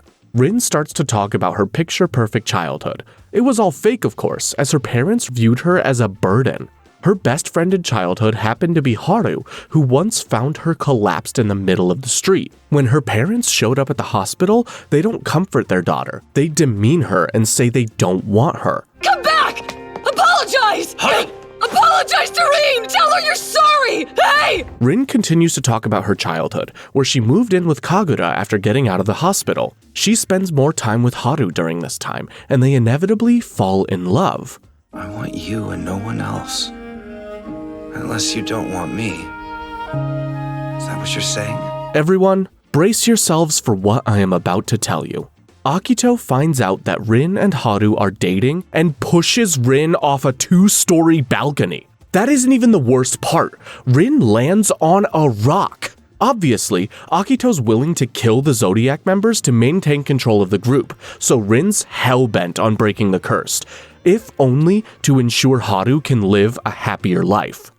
The next episode is called There's Just No Way. That title is my reaction whenever I learn something new about Akito. Anyway, back to the present, Rin wakes up in Tohru's bed, believing she's at the mercy of her abusive mother. Shigure and the others calm her down and call Hatori. Hatori does what he can before Shigure sees him out, explaining that Rin desperately wants to break the family curse. Hatori thinks the idea is absurd, but hey, a girl can dream. While she recoups, Rin tries to warn Tohru off her mission to break the curse, but Tohru doubles down, claiming it's something she has to do. I'll find a way! No, stop talking! It's impossible!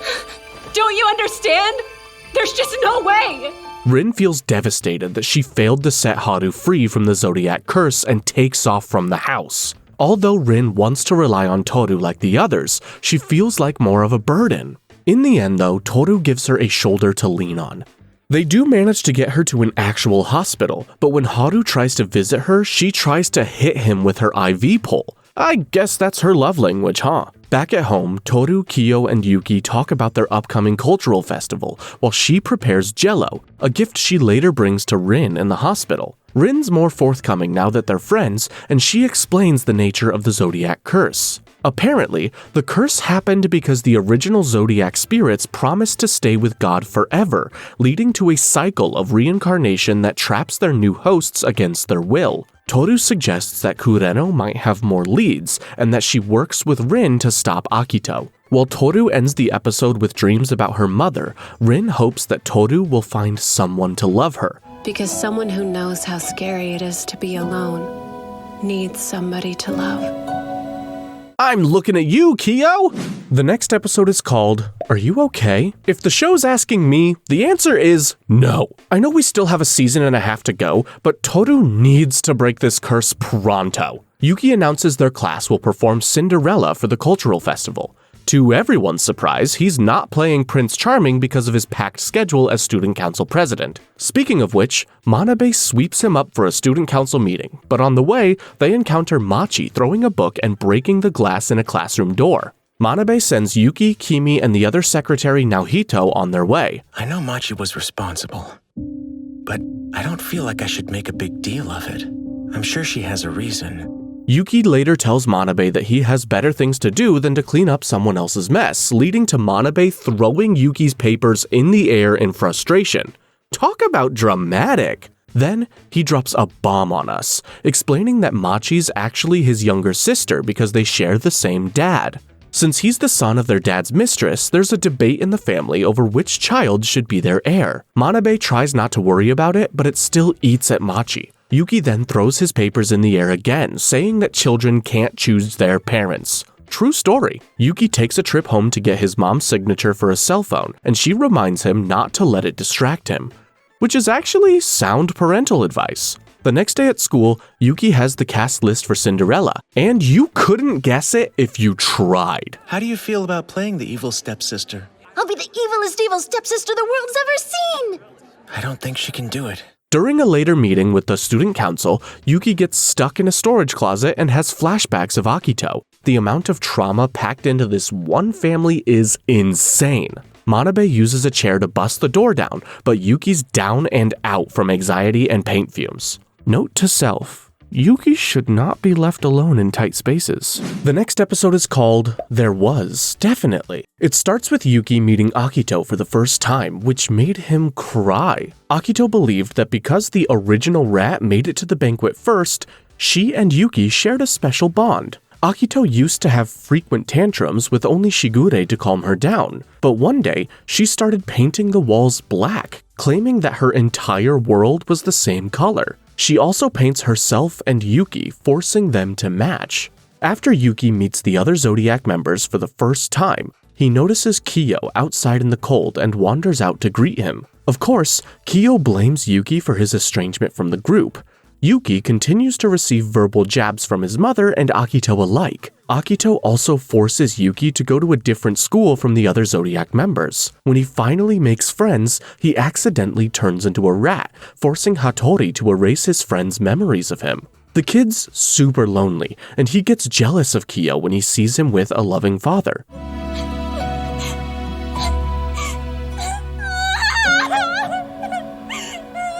wanted it. Then, one day, Akito tells him how Kyo's mother took her own life, and that Kyo vowed to kill Yuki at her funeral. Yuki ends up taking Kyo's blue hat for himself. He feels bad about it though, and considers giving it back when he decides to run away. He runs until he finds Kyoka with the police, who try to help her find her missing daughter. Yuki eventually finds Tohru and helps her get back to her mom, which makes him feel needed and useful for the first time. We return to the present where Yuki tells Manabe that the stupid closet brought up some bad memories, and that his life wasn't the best before Tohru showed up. Then, he realizes that Toru's like a mother to him. You heard that right, like a mother. She's precious to me. Like the sky, so close and yet so far. Like a mother. I guess that officially brings the love triangle to an end. The next episode is called This Isn't What I Want.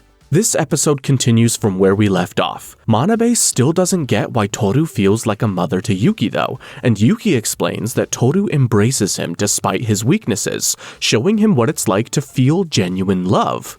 There was a point where he flirted with Tohru because his feelings confused and embarrassed him, but I think he's got it all figured out. Manabe thinks he's only saying that because he lost Tohru to Kyo, but Yuki knows that Kyo loves her in a romantic way, and that he will find his own path in life, separate from Tohru. We just chatted. About painful stuff. Oh, yeah? Was it dirty? Why is that always the first guess? 'Cause it's awesome. Back at home, Toru's having a hard time learning her lines, while Kyo's super embarrassed to play the prince. When Yuki comes home, he tells Kyo about the blue hat and offers to give it back. It might have taken him a decade to do so, but hey, it's the thought that counts. As Ayame designs the costumes for the play, Tohru and her classmates struggle to get into their characters. Yuki finds Kyo ditching rehearsal, but Kyo must be going through something in the background because this outburst comes from left field. How could you understand anything about me?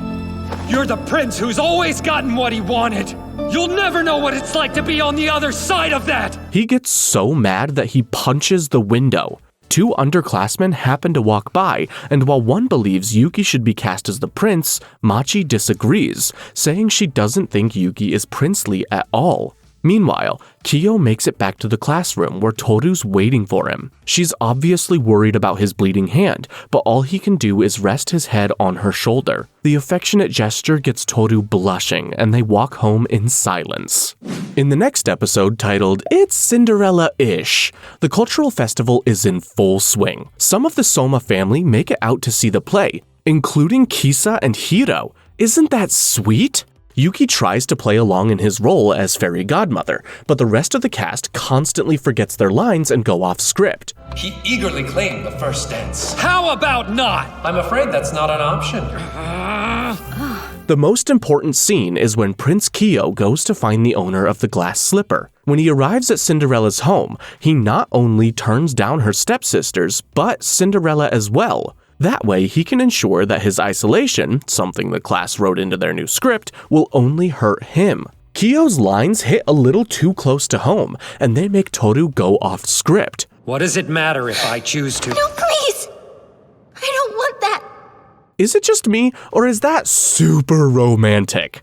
Anyway, Hana's Cinderella wishes for her own restaurant instead of the prince, bringing the play to a close while proving that women don't need to get married for a meaningful livelihood.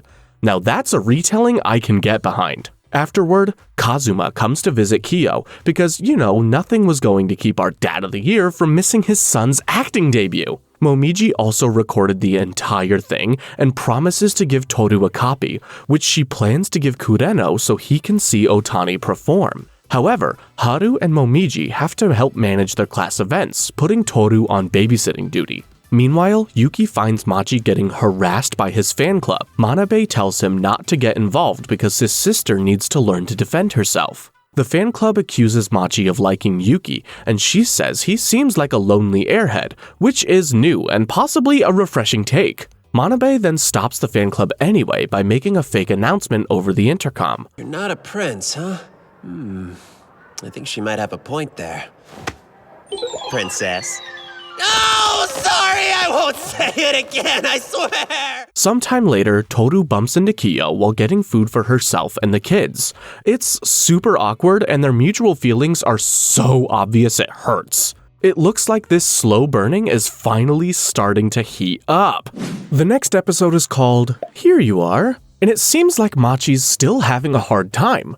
She can't bring herself to fit in with the other student council members, declining offers to spend time with them outside of school. She can't help feeling like she's incredibly dull and missing something important about herself. When Machi later meets up with Yuki and her classmates at the train station, she accidentally spills her backpack, revealing the maple leaf he had gifted her after his trip to Kyoto. She tries to play it cool, but Manabe has her back, saying she has the leaf because red happens to be her favorite color. Meanwhile, Tohru is spending the New Year's with Kazuma. The other Zodiac members get stuck going to the family banquet where Hatori dances with Momiji to symbolize the changing years. The others tease Hatori for it, though. I wanted to get a picture of you in that outfit. It would be the perfect photo to send to Mayu. Absurd. Of course, things go south moments later when Akito tells Yuki that she forgives him, and Yuki says that he forgives Akito for the past too. Akito can't fathom being in the wrong, so she attacks Yuki with a glass and demands an apology. Akito is an actual psycho. Fortunately, Hatori stopped dancing just in time to play doctor. In this family, he couldn't have picked a more useful job, seriously. Haru skips out on the banquet early to find Rin. I can't blame him, that thing's a bust. Momiji also sneaks out to give Kureno a copy of the Cinderella play. Back at Kazuma's place, Tohru and Kyo make their wishes for the new year, while Haru sneaks in to hug Rin while she sleeps.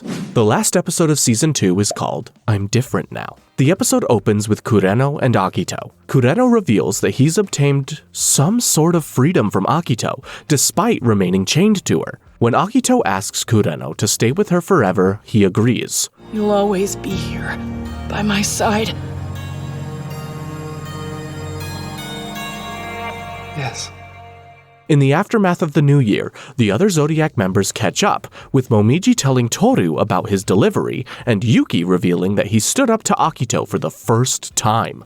Hatori tells Shigure that Akito hasn't left her bed since New Year's, and suspects it's due to an emotional cause. Akito even sends Shigure away when he visits, making him suspect that Kureno has something that makes him special. Kureno watches the Cinderella video and Otani, which motivates him to call Shigure and request Tohru. Shigure sends Tohru to the store when she returns from school, putting her on Kureno's direct path. Without explanation, Kureno does the unexpected. I'm different now. I don't transform.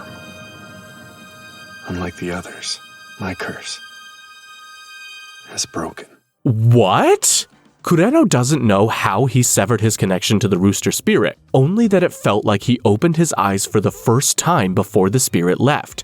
Now, he's completely human, without the ability to transform or fly. Kureno gives Tohru the DVD back and tries to say he doesn't love Otani, but the moment Tohru shows him an ounce of kindness, he breaks down into tears.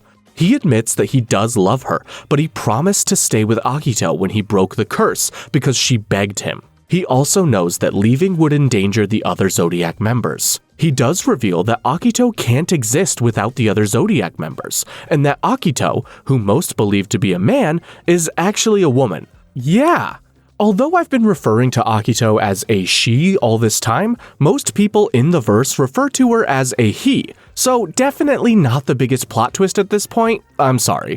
The first episode of Season 3 is called I'll Hold Another Banquet. We're right where we left off, as Kureno explains that Akito's mother, Ren, demanded that her daughter be raised as a man. Back at the estate, Akito is actively attacking her mom because she's crazy. The bond that we share is sacred, you hear me? It's sacred! We will share an eternity together!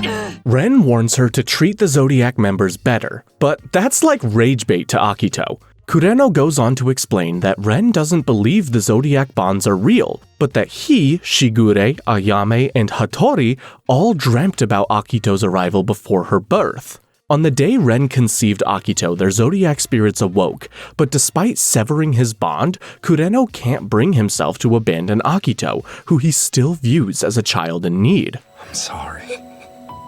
And thank you for everything. Later on, Hana and Megumi stumble upon Tohru, who is losing it and frozen in shock for some reason. Hana reveals that she came to the park because she felt Tohru crying, so Tohru comes clean about meeting with Kureno and explains that he can't return to Otani because of obligations to someone else. Otani then barges in and consoles Tohru and tells her not to worry about Kureno anymore. Meanwhile, Akito's mom catches Rin sneaking around the Soma family estate and offers to help her with her little problem. That's strange. How could Akito's mom know how to break the zodiac curse when she doesn't even believe in it? When Tohru makes it back home, Kyo is in brighter spirits. She discovers that Kyo found and washed her lost scarf, which delights her so much that she puts it on even while it's still wet. Thank you so much, Kyo. I'll be super careful. I won't drop it again. Sure, whatever. Yuki watches the pair happily because he's low-key the #1 Kyoru shipper. Tohru ends the episode by joining her friends at school while preparing to get to the bottom of the Soma family curse. The next episode is called That's an Unwavering Truth. Akito was dreaming about her younger years when she asked Shigure if he loved her. Shigure gives her a flower and says that he cares about her more than anything else. Tohru and her classmates make paper flowers for graduation. Yuki's fan club rushes by with flowers Yuki made, and his classmates rush after them, conveniently leaving Tohru and Kyo alone in the room. Before we get to them though, we have to spend a moment with Yuki, who tries to help people around the school. Machi catches up to him to say hello, which makes our darling prince blush and pat her on the head.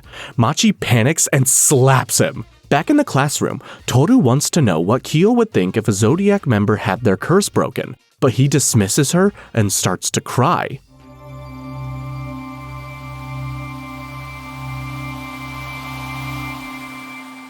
Now, I am about to throw another curveball at you as we take a trip down Shigure's memory lane. He thinks back to times when he gave Akito flowers, how he skipped out on having dinner with her, and the recent conversation with Kureno, where his jealousy comes to light.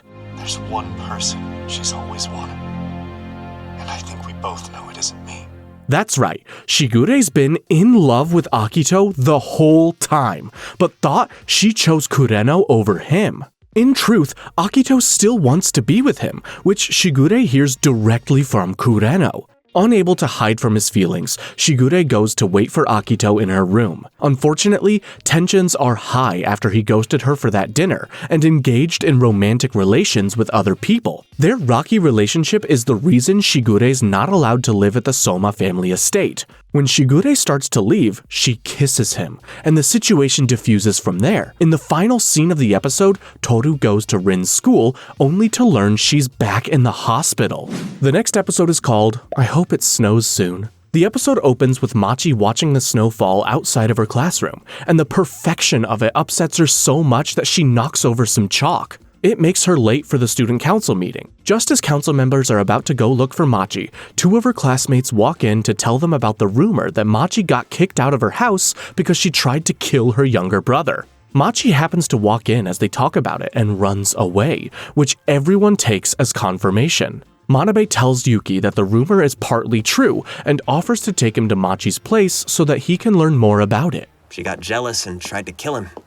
They couldn't have her around after that, so they set her up with her own place. Yeah, I don't know. That sounds pretty hard to believe. When they get there, Machi's totally embarrassed about her messy living situation, but Manabe's a kick-ass older brother, and he cleans up a bit so that she and Yuki can talk. Yuki asks Machi if perfection bothers her, and she admits that it scares her. Interesting. Machi reveals that her mother demanded perfection from her so that she could beat Manabe to become her father's heir. But once her little brother was born, her mother pushed her to the side and called her boring. Yuki tells Machi he's proud of her for working so hard to become the person she is, which moves her to tears. As she cries, she says she only wanted to cover her brother up because she thought he was cold, but her parents thought she was trying to kill him.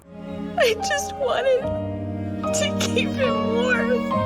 Why they would jump to that conclusion is beyond me, but at least she has Manabe and Yuki to look out for her. The next day, Yuki becomes my MVP of the season because of this simple scene.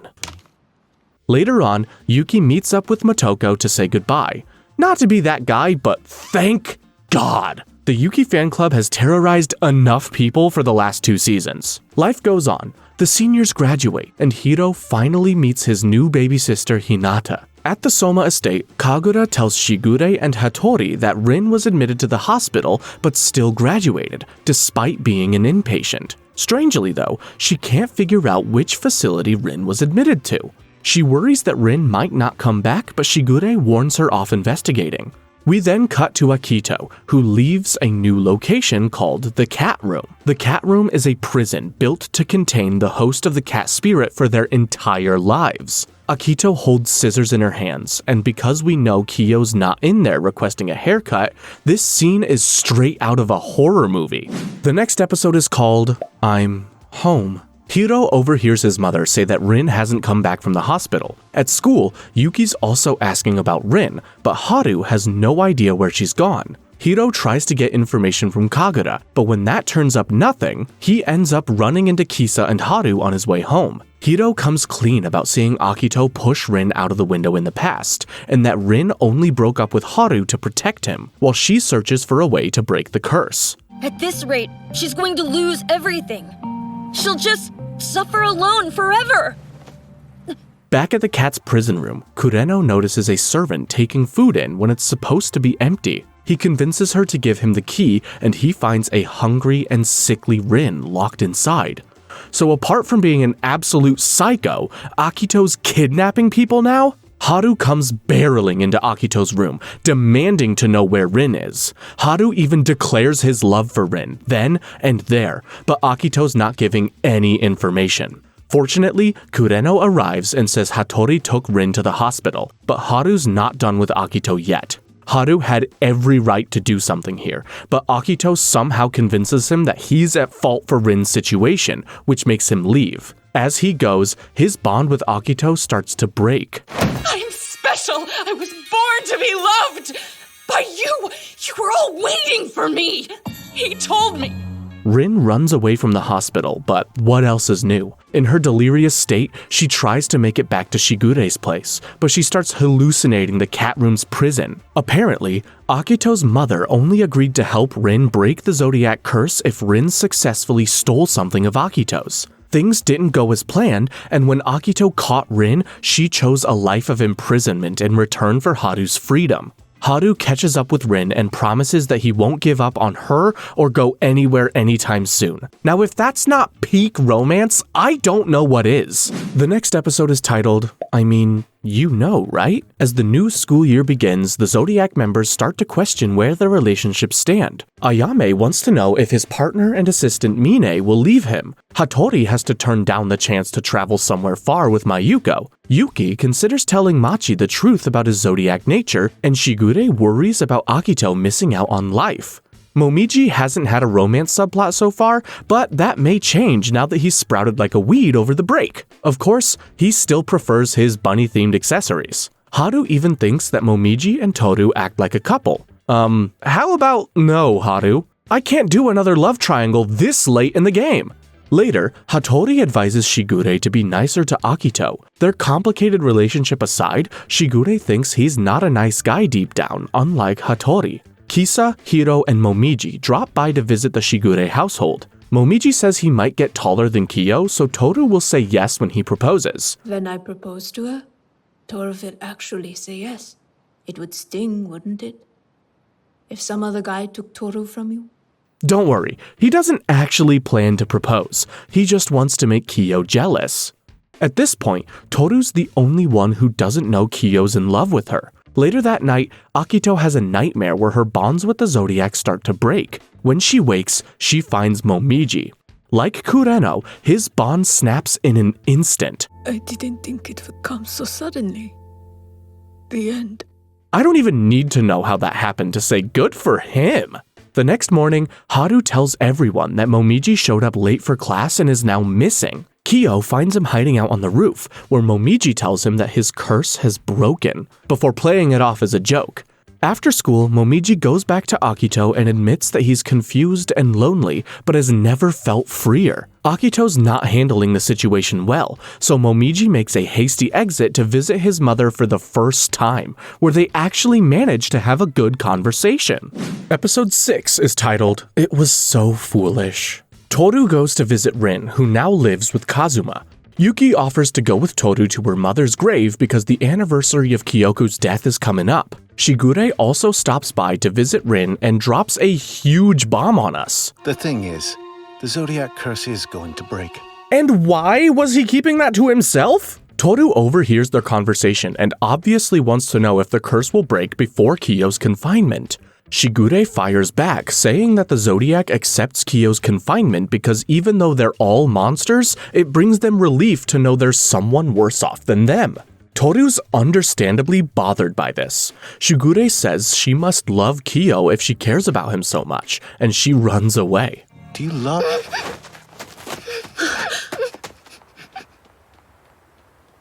Kyo? Does she really? Kyo finds Tohru crying and keeps her company. That's another win for our emotional support Kyo. Later on, Kyo runs into Tohru's grandfather near Kyoko's grave. Her grandfather reveals that after losing her father, Tohru worried she might lose her mother to grief. To prevent that from happening, she decided to become happier and optimistic, which is why she is the way that she is. Man, that girl really needs a hug. Speaking of Tohru, she goes on another visit to Rin. Kagura is hiding from her because she knows that Kyo and Tohru love one another. At this point, everyone knows, and Tohru even admits that Kyo's taken the first space in her heart. He's what's precious to me. Why are you telling her? Idiot! You should be telling him! Kyo thinks back on a memory he had with Kyoko, where she once told him about her daughter. When he goes back home, he finds Tohru barely keeping it together as she does laundry, so he gives her a pep talk and a hug. Later, Tohru shows him a picture of her dad. While in her room, Kyo spots the blue ball cap, which triggers a distressing memory. I remember. I locked it away, but... I won't forgive you. Okay, let's be real right now. I know damn well Kyo did not kill her mom. Or did he? The next episode is called, That's Right, It's Empty. This one's coming in hot, dropping us right in the middle of Kyo's wicked nightmare. It starts as a memory of Kyoko telling him that even if the world doesn't need her, she keeps on living for Tohru. Then, it twists into the memory of his mother walking in front of a train while telling him to go into the cat's room. If he doesn't, there might be serious consequences, like Tohru ending up hurt, or worse. I won't forgive you. Really, Kyo?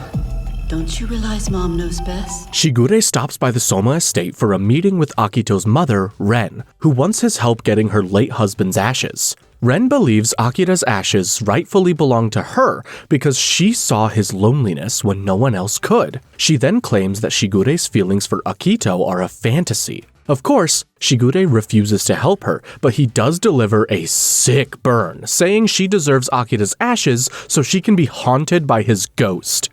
Meanwhile, Akito starts to wonder where it all went wrong. I mean, I could make a detailed list, but she at least realizes that the other Zodiac members will inevitably leave her, which is good news, by the way. Then, her mom shows up with a knife and demands Akira's ashes.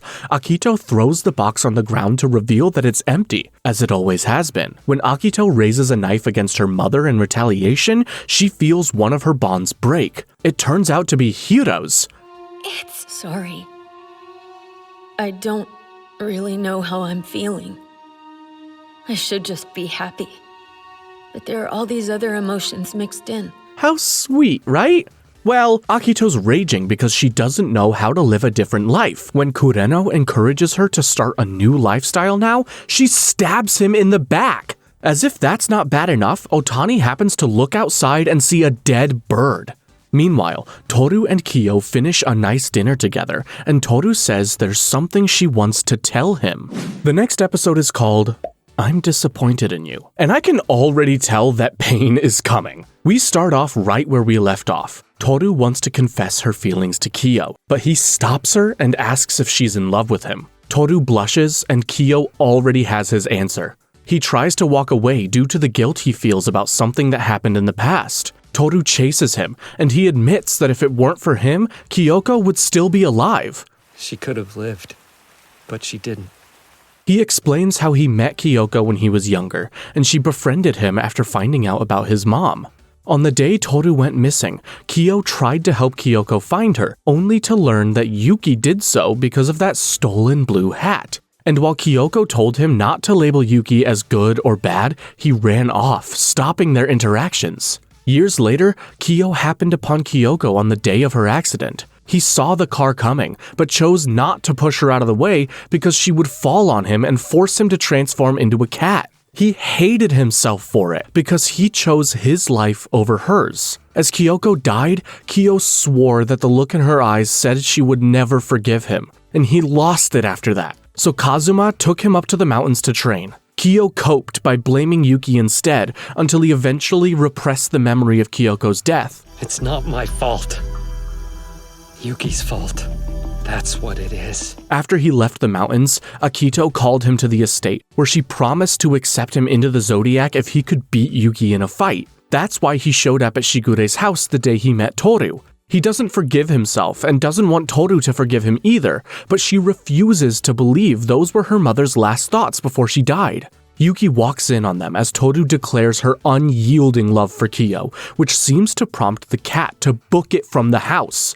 I'm disappointed in you. Kyo, wait! Kyo, come back! Yuki goes after him, and they choose the worst time for a dramatic run through the rain. Tohru's alone with a crazed lunatic, and it'll take a miracle for her to escape in one piece. The following episode is called, What's Your Name? Tohru's still trying to comprehend everything she learned from Kyo when Akito arrives, claiming that the end is coming. Akito wants to know if she will be abandoned in the end, which is a deep-seated fear that Tohru can't help relating to. While Yuki tries to find Kyo, he runs into a drunk Shigure, who is absolutely no help. He couldn't have picked any other time to drown his sorrows? Back at the house, Akito threatens Tohru with the knife because she gained the love of the Zodiac members and turned Akito's world upside down. For whatever reason, Tohru feels bad for being so thoughtless about Akito's feelings and tries to de-escalate the situation by approaching her. Of course, Akito ends up cutting her. Tohru's not backing down though, as she recognizes how isolated Akito's lived as the god of the Zodiac's banquet. Akito drops the knife but repeatedly attacks Tohru, even as Tohru sympathizes with her fears and loneliness. People can't be bound forever. Neither can their feelings. I think deep down, you've already realized that, haven't you? Tohru reminds Akito that people and relationships can't stay the same forever, which is a hard lesson she learned during her time with the Soma family. Akito knows she's right but runs away anyway, with Tohru close behind. Tohru catches up to Akito on the edge of a cliff. Akito's terrified of being alone in the world, so Tohru extends a hand, offering to become Akito's first real friend. Just as Akito starts to give in, the cliffside crumbles beneath them, sending Tohru on a free fall. Akito goes back to Shigure's place for help, where medics and Hatori are called. While Shigure sits with Akito and lets her know that Kureno lived, Yuki and Kyo book it towards Tohru. She has a serious head injury that leaves Kyo covered in blood as he begs her not to leave him. Tohru hears him in her sleep and wakes up, telling him everything will be alright. No need to talk.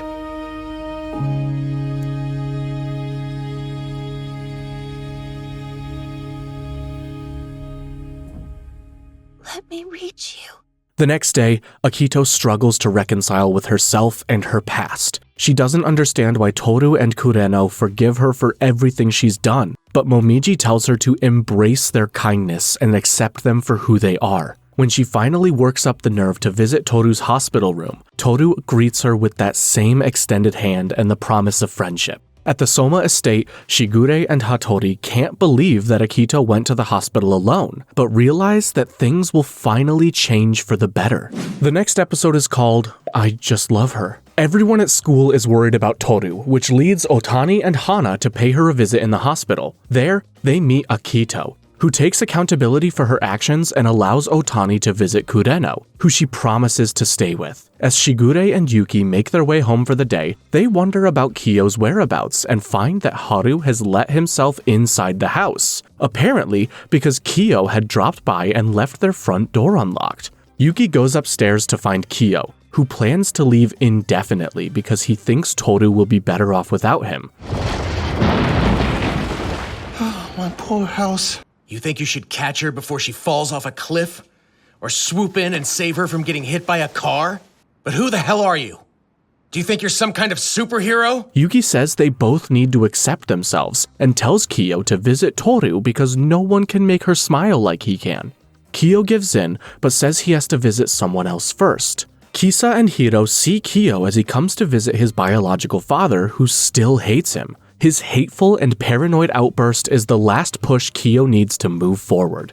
In the aftermath of all this chaos, Akito decides to destroy the cat room prison and make other positive changes for the Somas. Machi also calls Yuki because she has something to give him. Meanwhile, Kyo finally makes it to the hospital where Tohru is being discharged, but she panics and runs from him. Kyo's not letting her go though and chases after her while scolding her for running while she's still recovering. You shouldn't be sprinting the second you get out of the hospital! Oh, they look so cute together.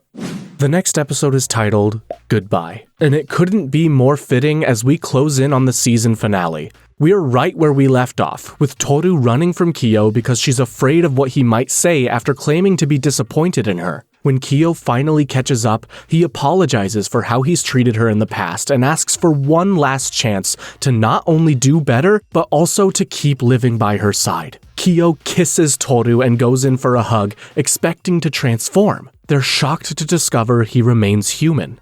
At the Soma estate, Akito watches out the window while saying goodbye to her bonds forever. Compared to me, you're so pure and pretty. She reflects on her last visit with Tohru, who continues to be her friend, and apologizes for causing her pain.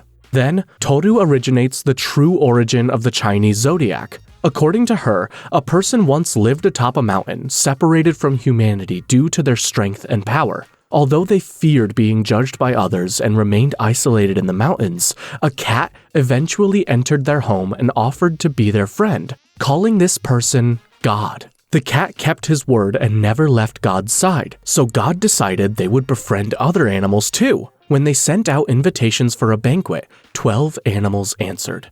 They held these banquets every full moon, but eventually, the cat began to age and die. God created a spell that would allow their friendships to last for an eternity, which started the zodiac's cycle of reincarnation. However, the cat didn't like that they forced him to partake in the spell because he believed all things should come to an end, even in their happiest lives. His response made the other animals feel betrayed, but the cat only wanted God to thrive in their next life. So, one by one, the animals died, while God waited for his next cycle to begin again. Back at the Soma estate, Akito officially releases the zodiac bonds and commits to her new life. We get a montage of the zodiac members reacting to this change, and it's the sweetest thing ever. So this is what it feels like. Kyo then breaks his magical bracelet before Hatori takes him and Tohru to meet with Akito. The next episode is called You Fought Well. We cut back to Yuki, who races from Shigure's house after getting that call from Machi. He's over the moon to hear from her, and he's super romantic about it. Machi gives him a get-well present for Tohru and hopes he'll pass it along. She wants to say thank you to Tohru for helping Yuki become the person he is now, who accepted Machi without reservation. The romance in this show has me in a chokehold. I mean, look at this. Thank you for finding me.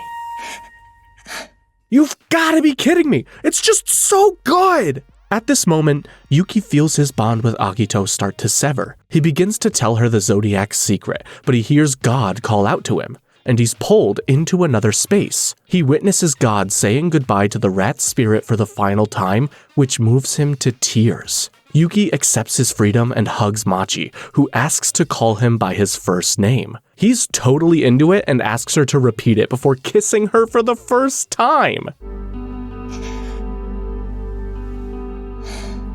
The The Zodiac members gather at the main estate for a meeting with Akito. They're relieved to find that nothing's changed between them. When Akito arrives, many of them are shocked to see her in a kimono and feminine attire. She's mainly worried about Shigure, who hasn't shown up. Shigure gave her the outfit as a gift to celebrate her saying goodbye to her old life.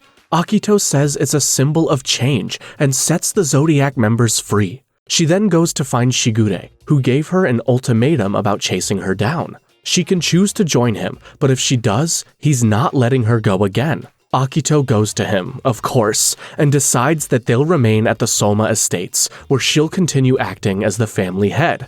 Kyo and Tohru visit her mother's grave, and he says he wants to leave once they graduate. He wants to explore and experience the world with her by his side. He plans to go to a dojo far away, so he can train and gain experience to take over Kazuma's dojo later. Tohru agrees to go so they won't be separated again. Are you sure? It's really far away. It'll be hard to see your friends. Kyo then speaks to Kyoko, telling her that he's keeping his promise to protect Tohru for the rest of his life. The final scene of the episode is Kyoko's inner monologue as she dies. As it turns out, she's telling Kyo to protect Tohru because she can't, or she'll never forgive him. At the end, she meets her husband on the other side. The last episode is titled, See You Again Soon. Kyo and Tohru go to the zoo for their first date, but Otani and Hana are there as their third wheels. They end up going into a cat cafe, which is totally cute even if Kyo's feeling awkward. Kyo thinks about embracing Tohru, no matter what stage of her life she's in. Yuki meets up with Manabe and tells him about his plans to move away for college and live on his own. Then Machi arrives to spend the day with them. You were on the fence, weren't you?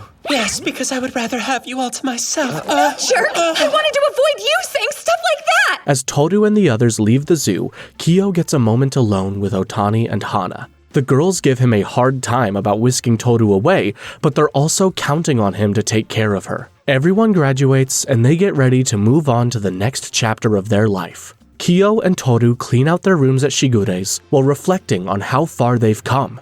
Tohru gets teary-eyed about saying goodbye, but her emotional support boyfriend is there with a hug and the promise that they'll see everyone again. I'm sorry, I don't know why that happened. Because you're hungry? You really get embarrassed about the weirdest things. Yuki gives Machi a key to his new place, and Shigure decides to give up novel writing. The other members of the Soma family prepare for Tohru and Kyo's departure with all sorts of mixed emotions. Most of them are sad to see them go, but they're excited to see them embrace the future too. Many of them plan new things for themselves, taking full advantage of their new freedom.